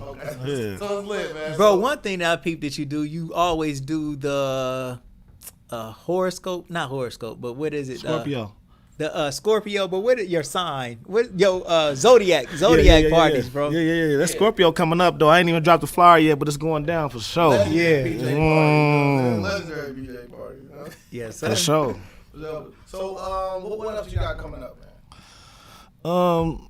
I don't really like talking about a lot of stuff before I do it, but like I said, I got this. Yeah, I got a Scorpio bash coming up. I got a couple of new business business ventures I'm getting into, like real talk, you know, like real estate stuff like that. And I'm trying to do this program with the kids. Like, you know, I am working in the schools, but right now I'm about to start my own program where I'll be like a real personal mentor to kids who really, really need me in different schools. And, you know, so parents be looking out for that. Like, I'm going to be sending out that information soon. Like, I'm going to be in charge. But that's the thing. Like, that's what I'll be saying. Like, I'm just doing what God tell me to do. And it's making me a jack of all trades, but a master of many. But I got to really settle down and do one thing. Like, I got a lot of things going on, bro. Like, a lot of things going on my mind. I got my son about to start, my daughter about to do. She got her own podcast she about to do. My son about to do part. My other daughter doing here. She in the beauty salon. Like, I'm really trying to push them to be great, but at the same time, I'm still pushing. Right. Yeah. So I'm really doing some stuff while, you know, I got a lot of niggas out here just doing I'm really carrying the flag for real. Yeah. I'm really trying to put my team on. Right. So I gotta really, I don't know. My people's always say I just gotta settle down and do one thing, but it's hard for me to do one thing. Yeah. It's hard. I'm a hustler. I got a hustler's ambition. And God put it in me, so I got to do it. Like, I can't just say, if I put all my hustle into Sheik's breakfast, it's going to be better than Waffle House or anything. Right. But I'm going to lead the kids. Right. Right. How I'm going to do that? Definitely got to be a father. You know what I'm saying? Yeah. Everything is balanced. Everything is balanced. You know what I mean? But, well, you said whatever the Most High tell you to do, and he ain't going to never tell you to do anything wrong. Right. And, shit, look where you at. You know what I'm saying? You ain't asking nobody for nothing. Ain't like you, goddamn it, under the bridge down there on 75 asking a nigga for some money. So, you doing all right. I'm trying. You feel me? You doing all right, bro. Yeah. Let's read some comments real quick, and then we're going to close it out. Some comments in there? Yeah. We got comments on deck. Man, bro, on our YouTube channel, bro, I am so lit, bro. First of all, Ron, you are the very first person that we actually went live on our Legendary People podcast page instead of my Todd Smetley page. And you did just as many views as any of our other stuff. So, way to hold us down and bring out some Hey. Oh, I like to be the first. Yeah. Look how you picked his son to be the front man for that, and then him to be the front man for He a mastermind, bro. He a mastermind, bro. Yeah. He a mastermind for real, bro. Man. Dude, I mean, look how he got you in position. Absolutely. You the perfect, like you really, this you. Yeah. For real though, I gotta give it to you, Man. I'm gonna give you your flowers, cause you getting everybody their flowers. I'm gonna give you yours. This you, bro. You got it on lock, bro. You got it Man. on lock, bro. We gonna. I swear to God, y'all gonna do it. I swear to God, I feel it. Peanut's birthday is on my mom's birthday, bro. My mom passed away, so Peanut is like, man, me and my bro got a lot of So many cool a lot of cool links, man. That's just like real player, man. So, like, I definitely feel like Peanut came through for a reason. Like, bro, we all gonna come through and make each other better in whatever way, and it's crazy. It's not any type of coincidence, man. It's just all player. So you got Big Worm 614 on YouTube, Ron. Do you know who that is? No. He said, Ron C, that's Unk. Then I got Quayla May. She just put a bunch of fire emojis. Quayla just staying with us the whole time. She told me when Lil Ron's mic was low, but we fixed that. Powerful podcast. Thank you 100. That's podcast. I respect Lil Ron checking in. Yes, sir. Then we got Aaron Burns. Shout out to Aaron Burns. I hear my brother. Yeah, that's my tattoo artist, man. Oh, that's your tattoo? Shout out to Okay. Aaron Burns, man. Yep. I love you, bro. Angel Walker said, wow. Troy Reed. That's my dog. Oh, that's my our dog. dog. Yeah. That's our dog in the middle. That's right? my dog. That's our That's my dog. That's my Ron dog. C, my brother. Love you, bro. Salute King. Tasha Ray said, that's my brother. And then Ham Vidius gave a strong emoji for you, bro. You know what I mean? Yeah, I appreciate it, man. Man, Now, we in here lit. If it's one thing I say you got to bring back, to me, it's one of the most epic things you've ever done in your life. Wow. I know we ran out a bunch of amazing accolades, bro. Talk to me. Tell me to. When you, Josh stay flexing and Tom was going around with the mask on with the water gun. Oh, it was That clowning. was the We was funniest- clowning, bro.